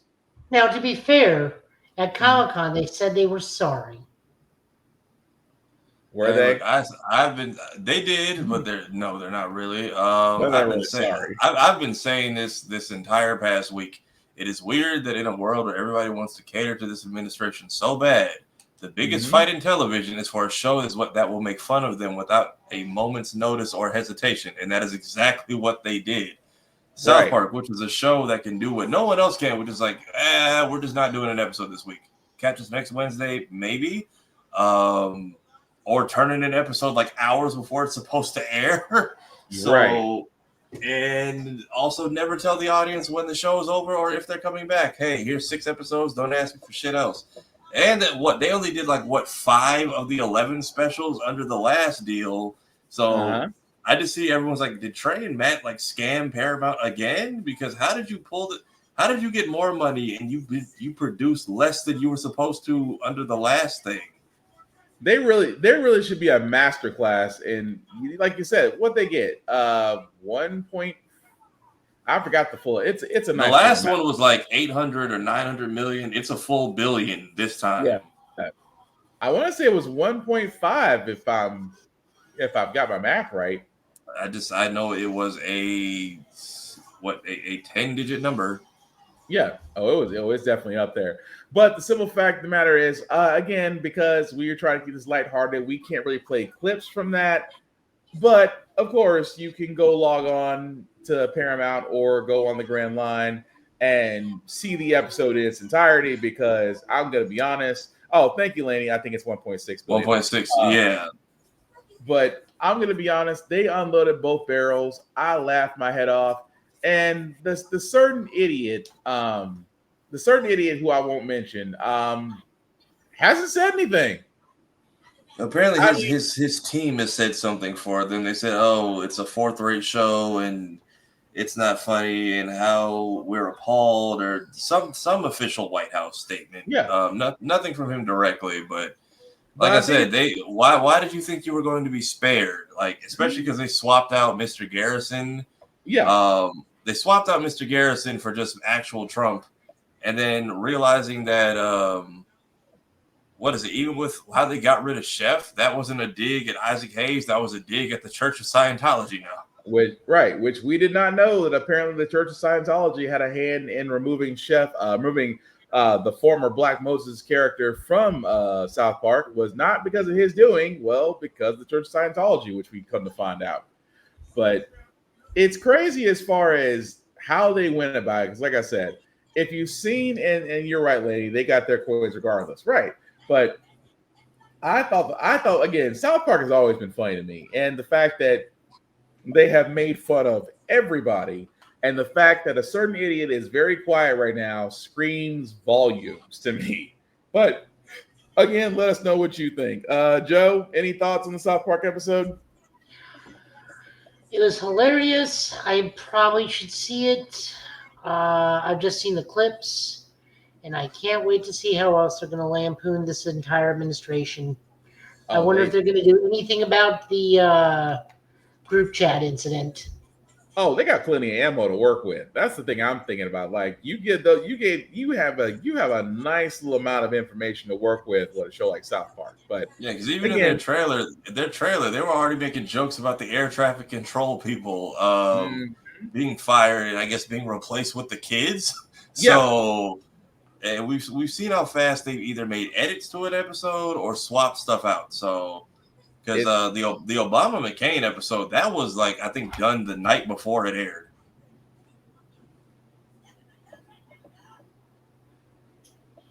Yeah. But I will probably go bootleg it somewhere. I'm not subscribing to Paramount. I've already used my free trial already, and I don't feel like giving y'all more money. So I will 7 Seas it is. Well, the funny part is they already turned around and said if you do the Paramount Plus trial and just watch the South Park episode, then cancel it, and they ask you the reason why. They say because I don't believe I don't support I can't say it here, but it's a certain phrase that, again, try and keep it lighthearted and family friendly. So I can't say exactly what the comment was, leave to Paramount Plus. But like we said, you can watch it on Paramount Plus, or you can watch it on the Grand Line. Completely up to you. But fellas, unfortunately I did not get a chance to catch up on any anime this week. What say y'all guys? Joe, what shows are you on to again? Let me look. Because I meant to watch Dan. I meant to watch Dan to Dan, and I meant to watch. It just didn't work out. Didn't get to watch Dan to Dan. I know there was a new episode of Gachi Akuda. Oh, go ahead, Joe. I am watching With You and the Rain, which is that one where it's the single woman raising the Tanuki. Okay. Her high school friends came over. They're now adults. Everyone's an adult in this one. And they just had a luncheon, and then she went to the beach. Again, nice, simple slice of life. Her friends really want to take her to the beach. She's like, I'm not going with any of you guys. I don't like going to the beach in a crowd. I like going alone. My Dress Up Darling. This one really big one this is a big cosplay slice of life anime, but this is the biggest one where it's just one of those things where it just explains why somebody loves cosplay or cross-dressing cosplay or gender-bending cosplay, which was a really big important thing, and pretty much just flat out tells their girlfriend right before they do it, it's like, I do this because it makes me feel good and I like doing it. It doesn't matter what you think of what I cosplay. Okay. So that's a very important one. I actually put out a small video in the group chat for Ruri Rocks about the bismuth. Let me go find it. Like the snow? So this time we learned about bismuth and fluorite in the anime. Oh, the horse girl anime? No, Ruri Rocks. This is the mineralogy anime.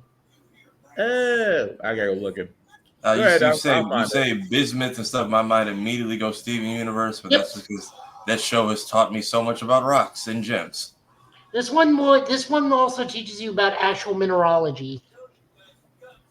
Okay. Okay. Let's see if I can find it. Let me see if I can find that for you.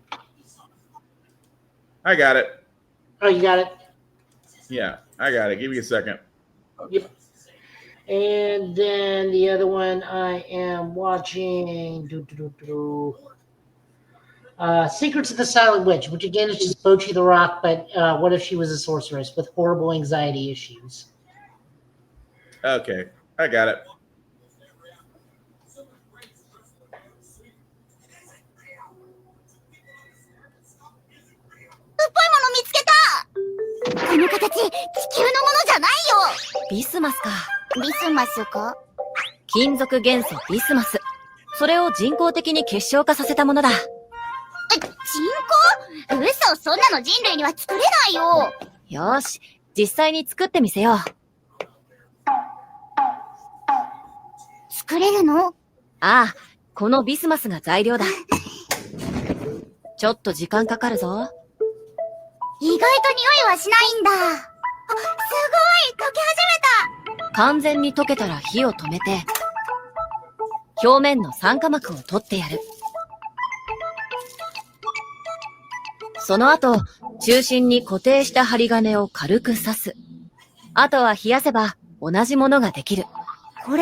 結晶からは液体が固体になる際に発生する熱、鮮熱が放出されるため、そこに温度の偏りができる。すると結晶は温度が低い部分の方が早く固まり、角や縁が突出した結晶、外晶ができる。あとはすべて固まる前に結晶を取り出す。これだけだ。誰でも簡単に作れる。ほらな。ゆっくり冷却するのもコツだな。Well, who knew? Again, I get my Dr. Stone, but I can see why this. I can see the allure behind this because you're basically. Well, I mean, there's the other reason why people are watching it, and it's that one pause scene right there. Well, yeah, I mean, gets people's attention, but it's I'm very much seeing where the design inspiration for the Twilly from Twilight Princess came from. Pretty much. Which again, you're still playing that. I'm like, the fact you're doing that on a Wii remote while on the treadmill is still impressive to me. But I can't wait to see him do Victorious Boxer on it. He won't be able to be on a treadmill. No, the Wii Sports stuff, I think I just got to stand. That is too big a task, especially because you need stability. I was gonna say, because if you try to pull that off, that's impressive and also dangerous. But what other anime are y'all watching? Any anime that y'all watching this week? Dawn to Dawn's return has been good. Picking up right where we left off, getting right into. Honestly, I was just expecting this to be a throwaway episode. I didn't know we were getting to a whole arc here with this whole mind's eye thing. It's actually pretty cool. Dr. Stone, after 4 years, I can finally say I was Tsukasa was right and not be spoiler-ish. If anybody hasn't caught up with it, you'll know what I'm talking about the moment you see it. We're still. And I was curious how they were going to do the pacing to this episode, or really to this whole second half of the season. But I think we are speeding along to what's going to be our last couple bits here, because we're already headed towards the source of the petrification. We're off of the sea. We're in the land. Also, I think the first anime I've seen handle the whole language barrier thing and really ask the stoner question of what language is everyone technically speaking in anime? Is it all the same? Or is everyone technically speaking their native tongue and they can all just understand each other? Yeah. And of course, the Americans with the most American introduction ever, because why not build guns in the stone world? True. Either way, it'll be interesting. But beyond that, Joe, what else you got? Or is that y'all's updates? I mean, I'm watching like a litany of things, but those are the big main ones I always want to push and recommend, just because, it's the off season. October starts off shonen season again. So just down to earth slice of life stuff for me. Oh yeah, Kaiju number 8's back. They're letting our team. They're letting our boy live, but they also split up his entire division. So I don't know what the ulterior motive behind that is, but his whole company has basically been disbanded and reassigned. Also, Godzilla makes a cameo in the most recent episode because I refuse. Oh right, that white version of Shin Godzilla.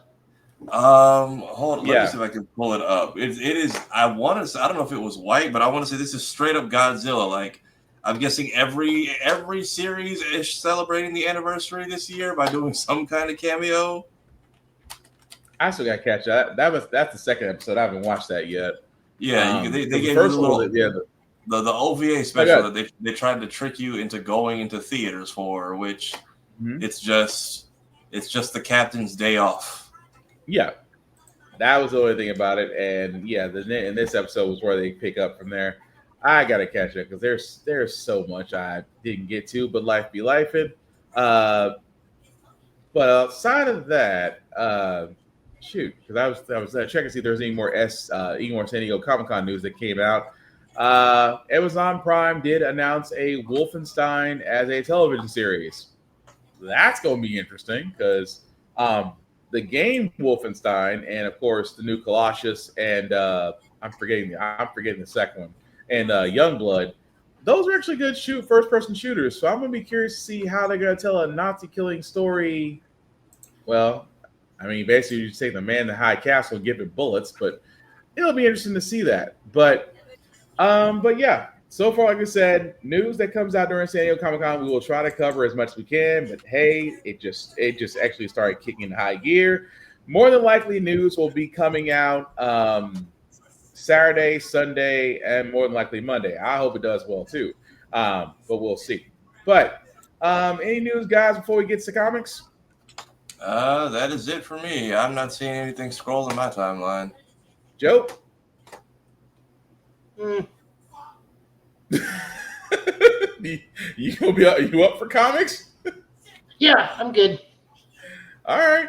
Well, just making sure. Well, before we do get to comics, guys, we always do want to show love to Rick's Comic City, Nashville's #1 go-to place for comic book books, for Funko Pops, for everything geek and pop culture related. You can find it 2 locations, Nashville, Tennessee, and Clarksville, Tennessee, or their website at rickscomiccity.com. If you are in the Middle Tennessee area, definitely go out and support. If not, I always say this best: if you are not in the Middle Tennessee area, support your local comic book stores. Support your indie bookstores, support your indie writers, support your indie artists, support your local libraries. Outside of the Grand Line, these are the last places to where we can actually get our comics in person as well as an experience. These places are disappearing by the minute. There is a bookstore in NYC right now that is on the verge of closing that has been there for several decades. Again, guys, your support means everything. So if you are in the Middle Tennessee area, support Rick's Comic City. If you're not, support your local comic book store, support your local library, support the indies. That's the artists and everybody included. Because trust me, you're going to miss these when they are gone. But with that being said, Joe, I do see that yours is up. So give me 1 second. I'm going to try to. There we go. So whenever you're ready, sir. All right, we got the new history of the DC Universe. This is written by Mark Waid with art by Brad Walker and Micah Allred, coloring Trish Mulvihill and Laura Allred. Pretty much the crux of this is a new version of an old story called DC Legacies, where we're told the chronological history of the DC Universe. This one is actually the memoirs of Barry Allen. From the founding thing. This is the 2nd issue, so we're covering the late 60s through the 70s and into the early 80s, because this starts with the formation of the Justice League, Barry meeting Jay Garrett again, and ending in Crisis on Infinite Earth, Crisis on Infinite Earths. Next issue will be going into the 90s. But yeah, it's just a very stylized memoir that tells the current history, what the current history of the DC Universe is.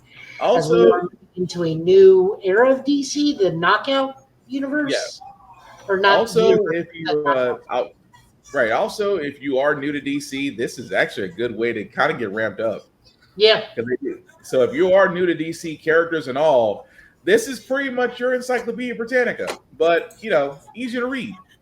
So I definitely would recommend that for anybody that's new to comics, because that actually is a nice little source of information. Cool.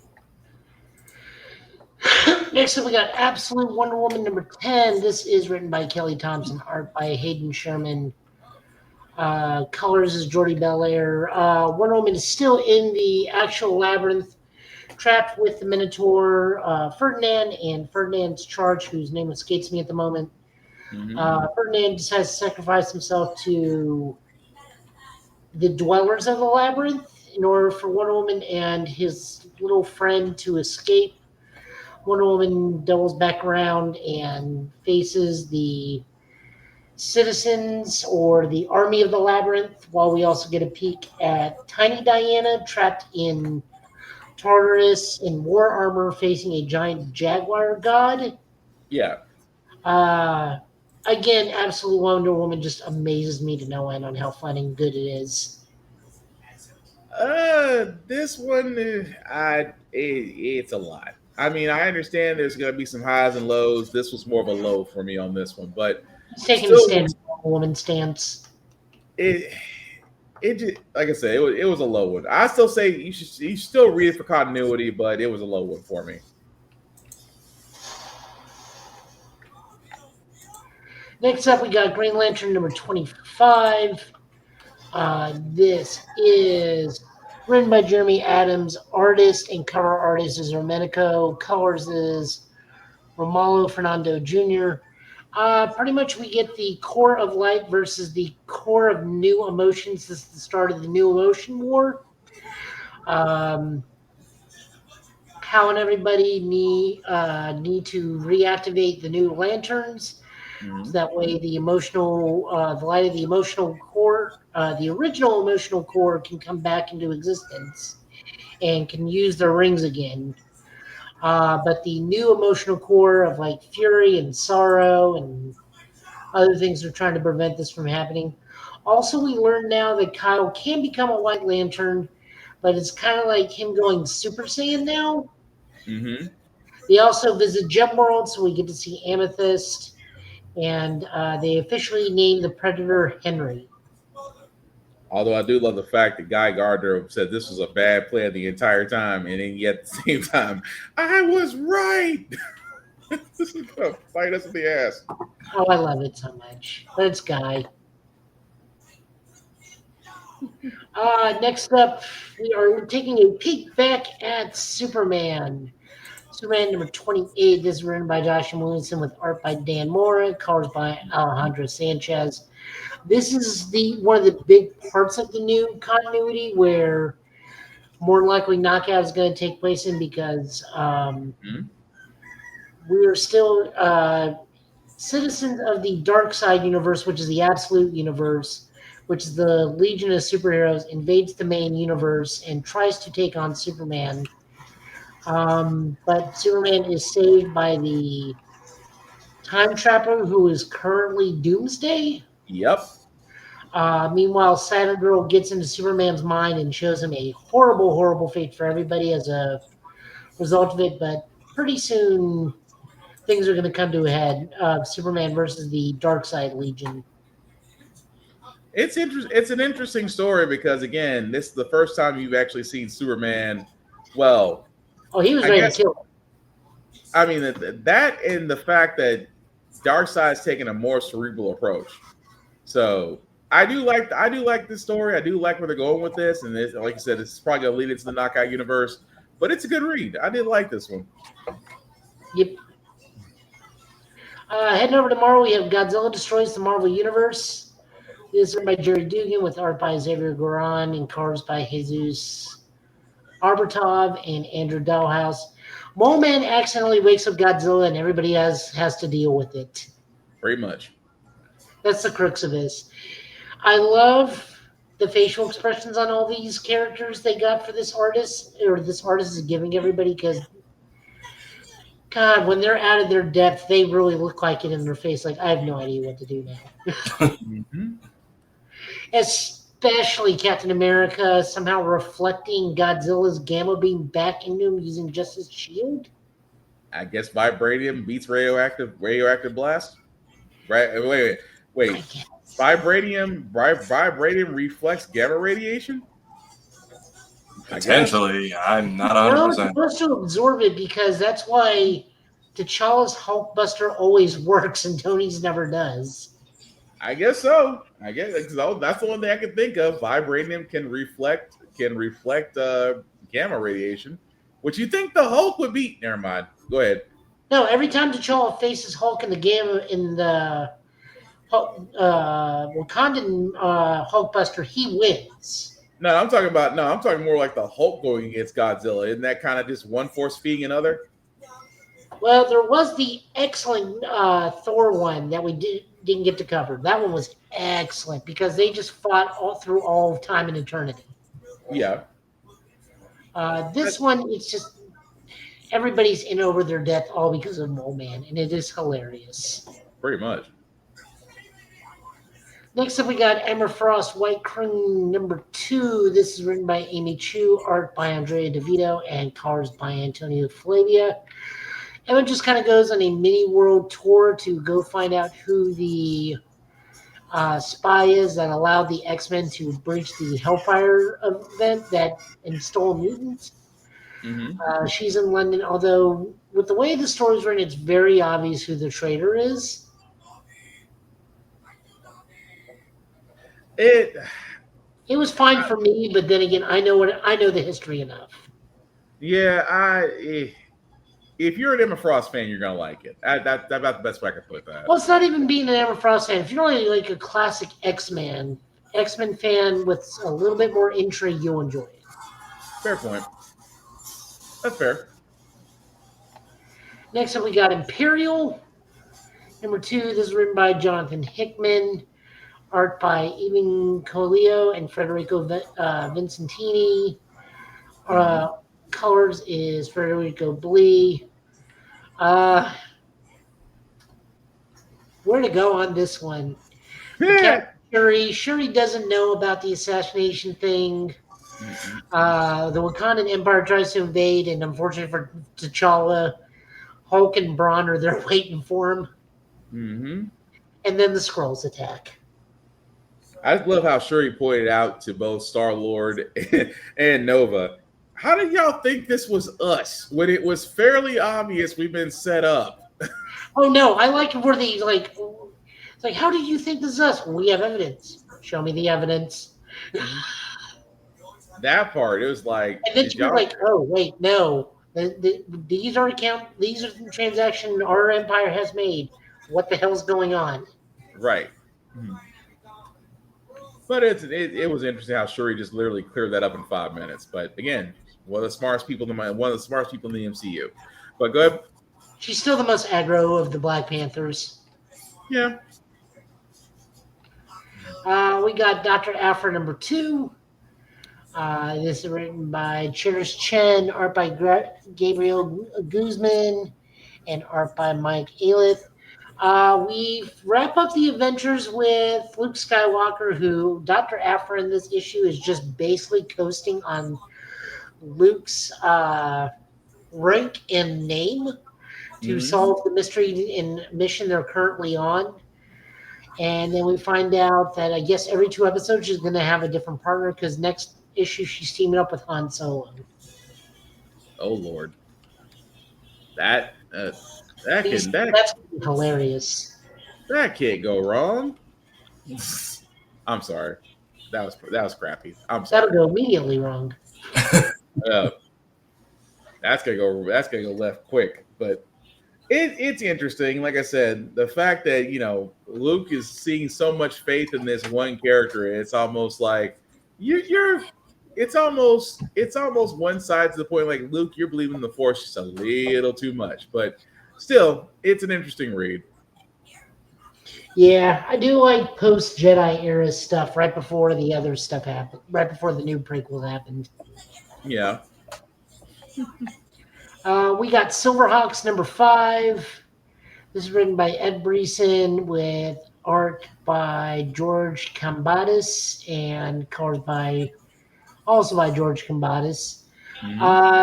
This issue is kind of a backstory issue where the original lineup of the Silverhawks that were so terribly murdered in the opening of the second issue, this is how they originally took down Monstar. Okay. Really good, really fun. This is technically pretty cool and sets up the animated series as well, because we never did get a backstory of how Commander Stargazer took down Monstar. Well, this is the story. I'm gonna be honest. Ever since I saw Hot Wings, I kind of checked out on this. No, this is actually still really good. I'll try. Like I said, ever since Hot Wings, I was like, still didn't change it. But okay. IDW has a new Godzilla book out. This is written by Tim Seeley, art by Nicola Sismasgia, and colors by Francisco Segala. So there's this kid that's definitely not Sasuke. If you read the comic, you know what I'm joking about. Yeah. Who punched Godzilla and learned that he has mutant powers to generate a force similar to that of Godzilla's energy. And then they stick him on a not quite government kaiju response team. Right. Shenanigans ensue. It's actually interesting. The fact that this kid survived a blast from Godzilla and basically inherited his ability, as far as his ability to blast Gamma, and the team that's supporting him. Oh my God. Good. Yeah, I got no words for that except the By fact the that way, did you catch the in joke that he is definitely Sasuke because the other kid who's fighting is definitely Naruto? yeah. I saw the you talking about the scene where they're fighting in the blast and it looks like it got him and the kid who looks like Naruto got flipped off or thrown off. Yep. Yeah. Yeah, I saw that and I was like, wow. We'll peek in on this time to time. I do want to see where this goes. It's interesting, I will say that. It's a different Godzilla story, but the fact they put him on the same level as Godzilla, but technically you're trying to avoid waking him by fighting different other kaiju. It's interesting, I will say that. Next up, we got Ghost Pepper. I think this is our last book of the night. Ghost Pepper number 1. This is written creator, writer, artist, and letterer all Ludo Lulabi, and colors is Andrea Lucas. What if food trucks in the apocalypse and the guild is run by giant robots? It screams a lot. It's really, really fun. The main character is Lulali, who is just running a food truck and runs into this one dude named Ash, who apparently has the strength of a Hulk. Yeah. And giant robots just keep chasing him and just show up every time he starts to eat his ramen. I still laughed. The creature on his arm is called Jiminy. I'm like, really? Yes. A little too much on the nose, don't you think? We're going to check back on this too because I really like this. It is interesting. I will say that. It does make me want to read it more. And also the whole thing surrounding the... Well, I'm not going to get too much into it. Just it's worth a read is what I'm getting at. Yeah. And that's all of our books this week. All right. Well, cool. Well, thank you for that, Joe. And as we do wrap up, guys, let you know, again, San Diego Comic-Con is still going on. Any news that does get released, we will definitely follow up with that next Friday. But I do got to get to the man, the myth, the legend, literally the legend, since his name got shouted out on Ned's Declassified podcast. Tafara, I want people to know what you're doing and what you're up to, sir. Yeah, apparently they're taking voice notes and making them into short stories. So I was like, shot in the dark, here's one. And they actually really liked it. So go over there. Timestamp is 46:30 if you don't want to watch the whole thing. Let them know you like it. Let them know you want to see it. If you go to their shorts, you can see the other one. It was like 30 seconds, and they made a full skit out of it. So that was cool. Got to hang out with New Blurred Order last week, which was cool. Currently streaming through Sonic and the Secret Ring, so I can get to Black Knight. I'm done with Brawl. Still going through Zelda. Skits posting here and there. Short content coming throughout the week, and stream highlights here and there. So I'm always putting out something, so stay tuned. All right. Thank you for that, sir. And of course, the man who's also equally as busy and always doing something or out and about. Joe, want people know what you're up to and where they can find you, sir? Currently in the gym. No, I am in the gym like a lot now. Nice. Yeah. Things I gotta do for my doctor to tell me, by the way, you're no longer diabetic in November when I go see him again. Hey, that's great news. No, I want him to tell me that. Oh, well, here's hoping. Well, yeah, I saw him at 245 and now I'm 219. Nice. So it's amazing what tossing all the bread out of your apartment and not eating sugar will do for you. And that's a struggle. But I'm sorry, man. Go ahead. No, so you can see Tafara and I as we do watch Ultraman Omega. Our new episode will be coming out tomorrow at noon. That's episode 3. We will be recording our watch through of episode 4 at some point next week. This weekend, both today and tomorrow and Sunday, you can find me over at Middle Tennessee Gaming over in the Bellevue area of Nashville. It is pre-release for Edge of Eternities, which is Magic the Gathering's sci-fi space set. I will be just helping out the store in general. I am getting ready to drop a video because the store owner is investing in a new card game and wants my help with it. So I will be unboxing with him tomorrow HoloLive, the official card game. We'll be ripping some boxes and seeing what we get. I do not know too much about VTubing in the grand scheme of things, but I know, as I always say, I know enough, but not enough to hurt me none. Other than that, I might be able to stream a little bit at some point in the near future. It's just work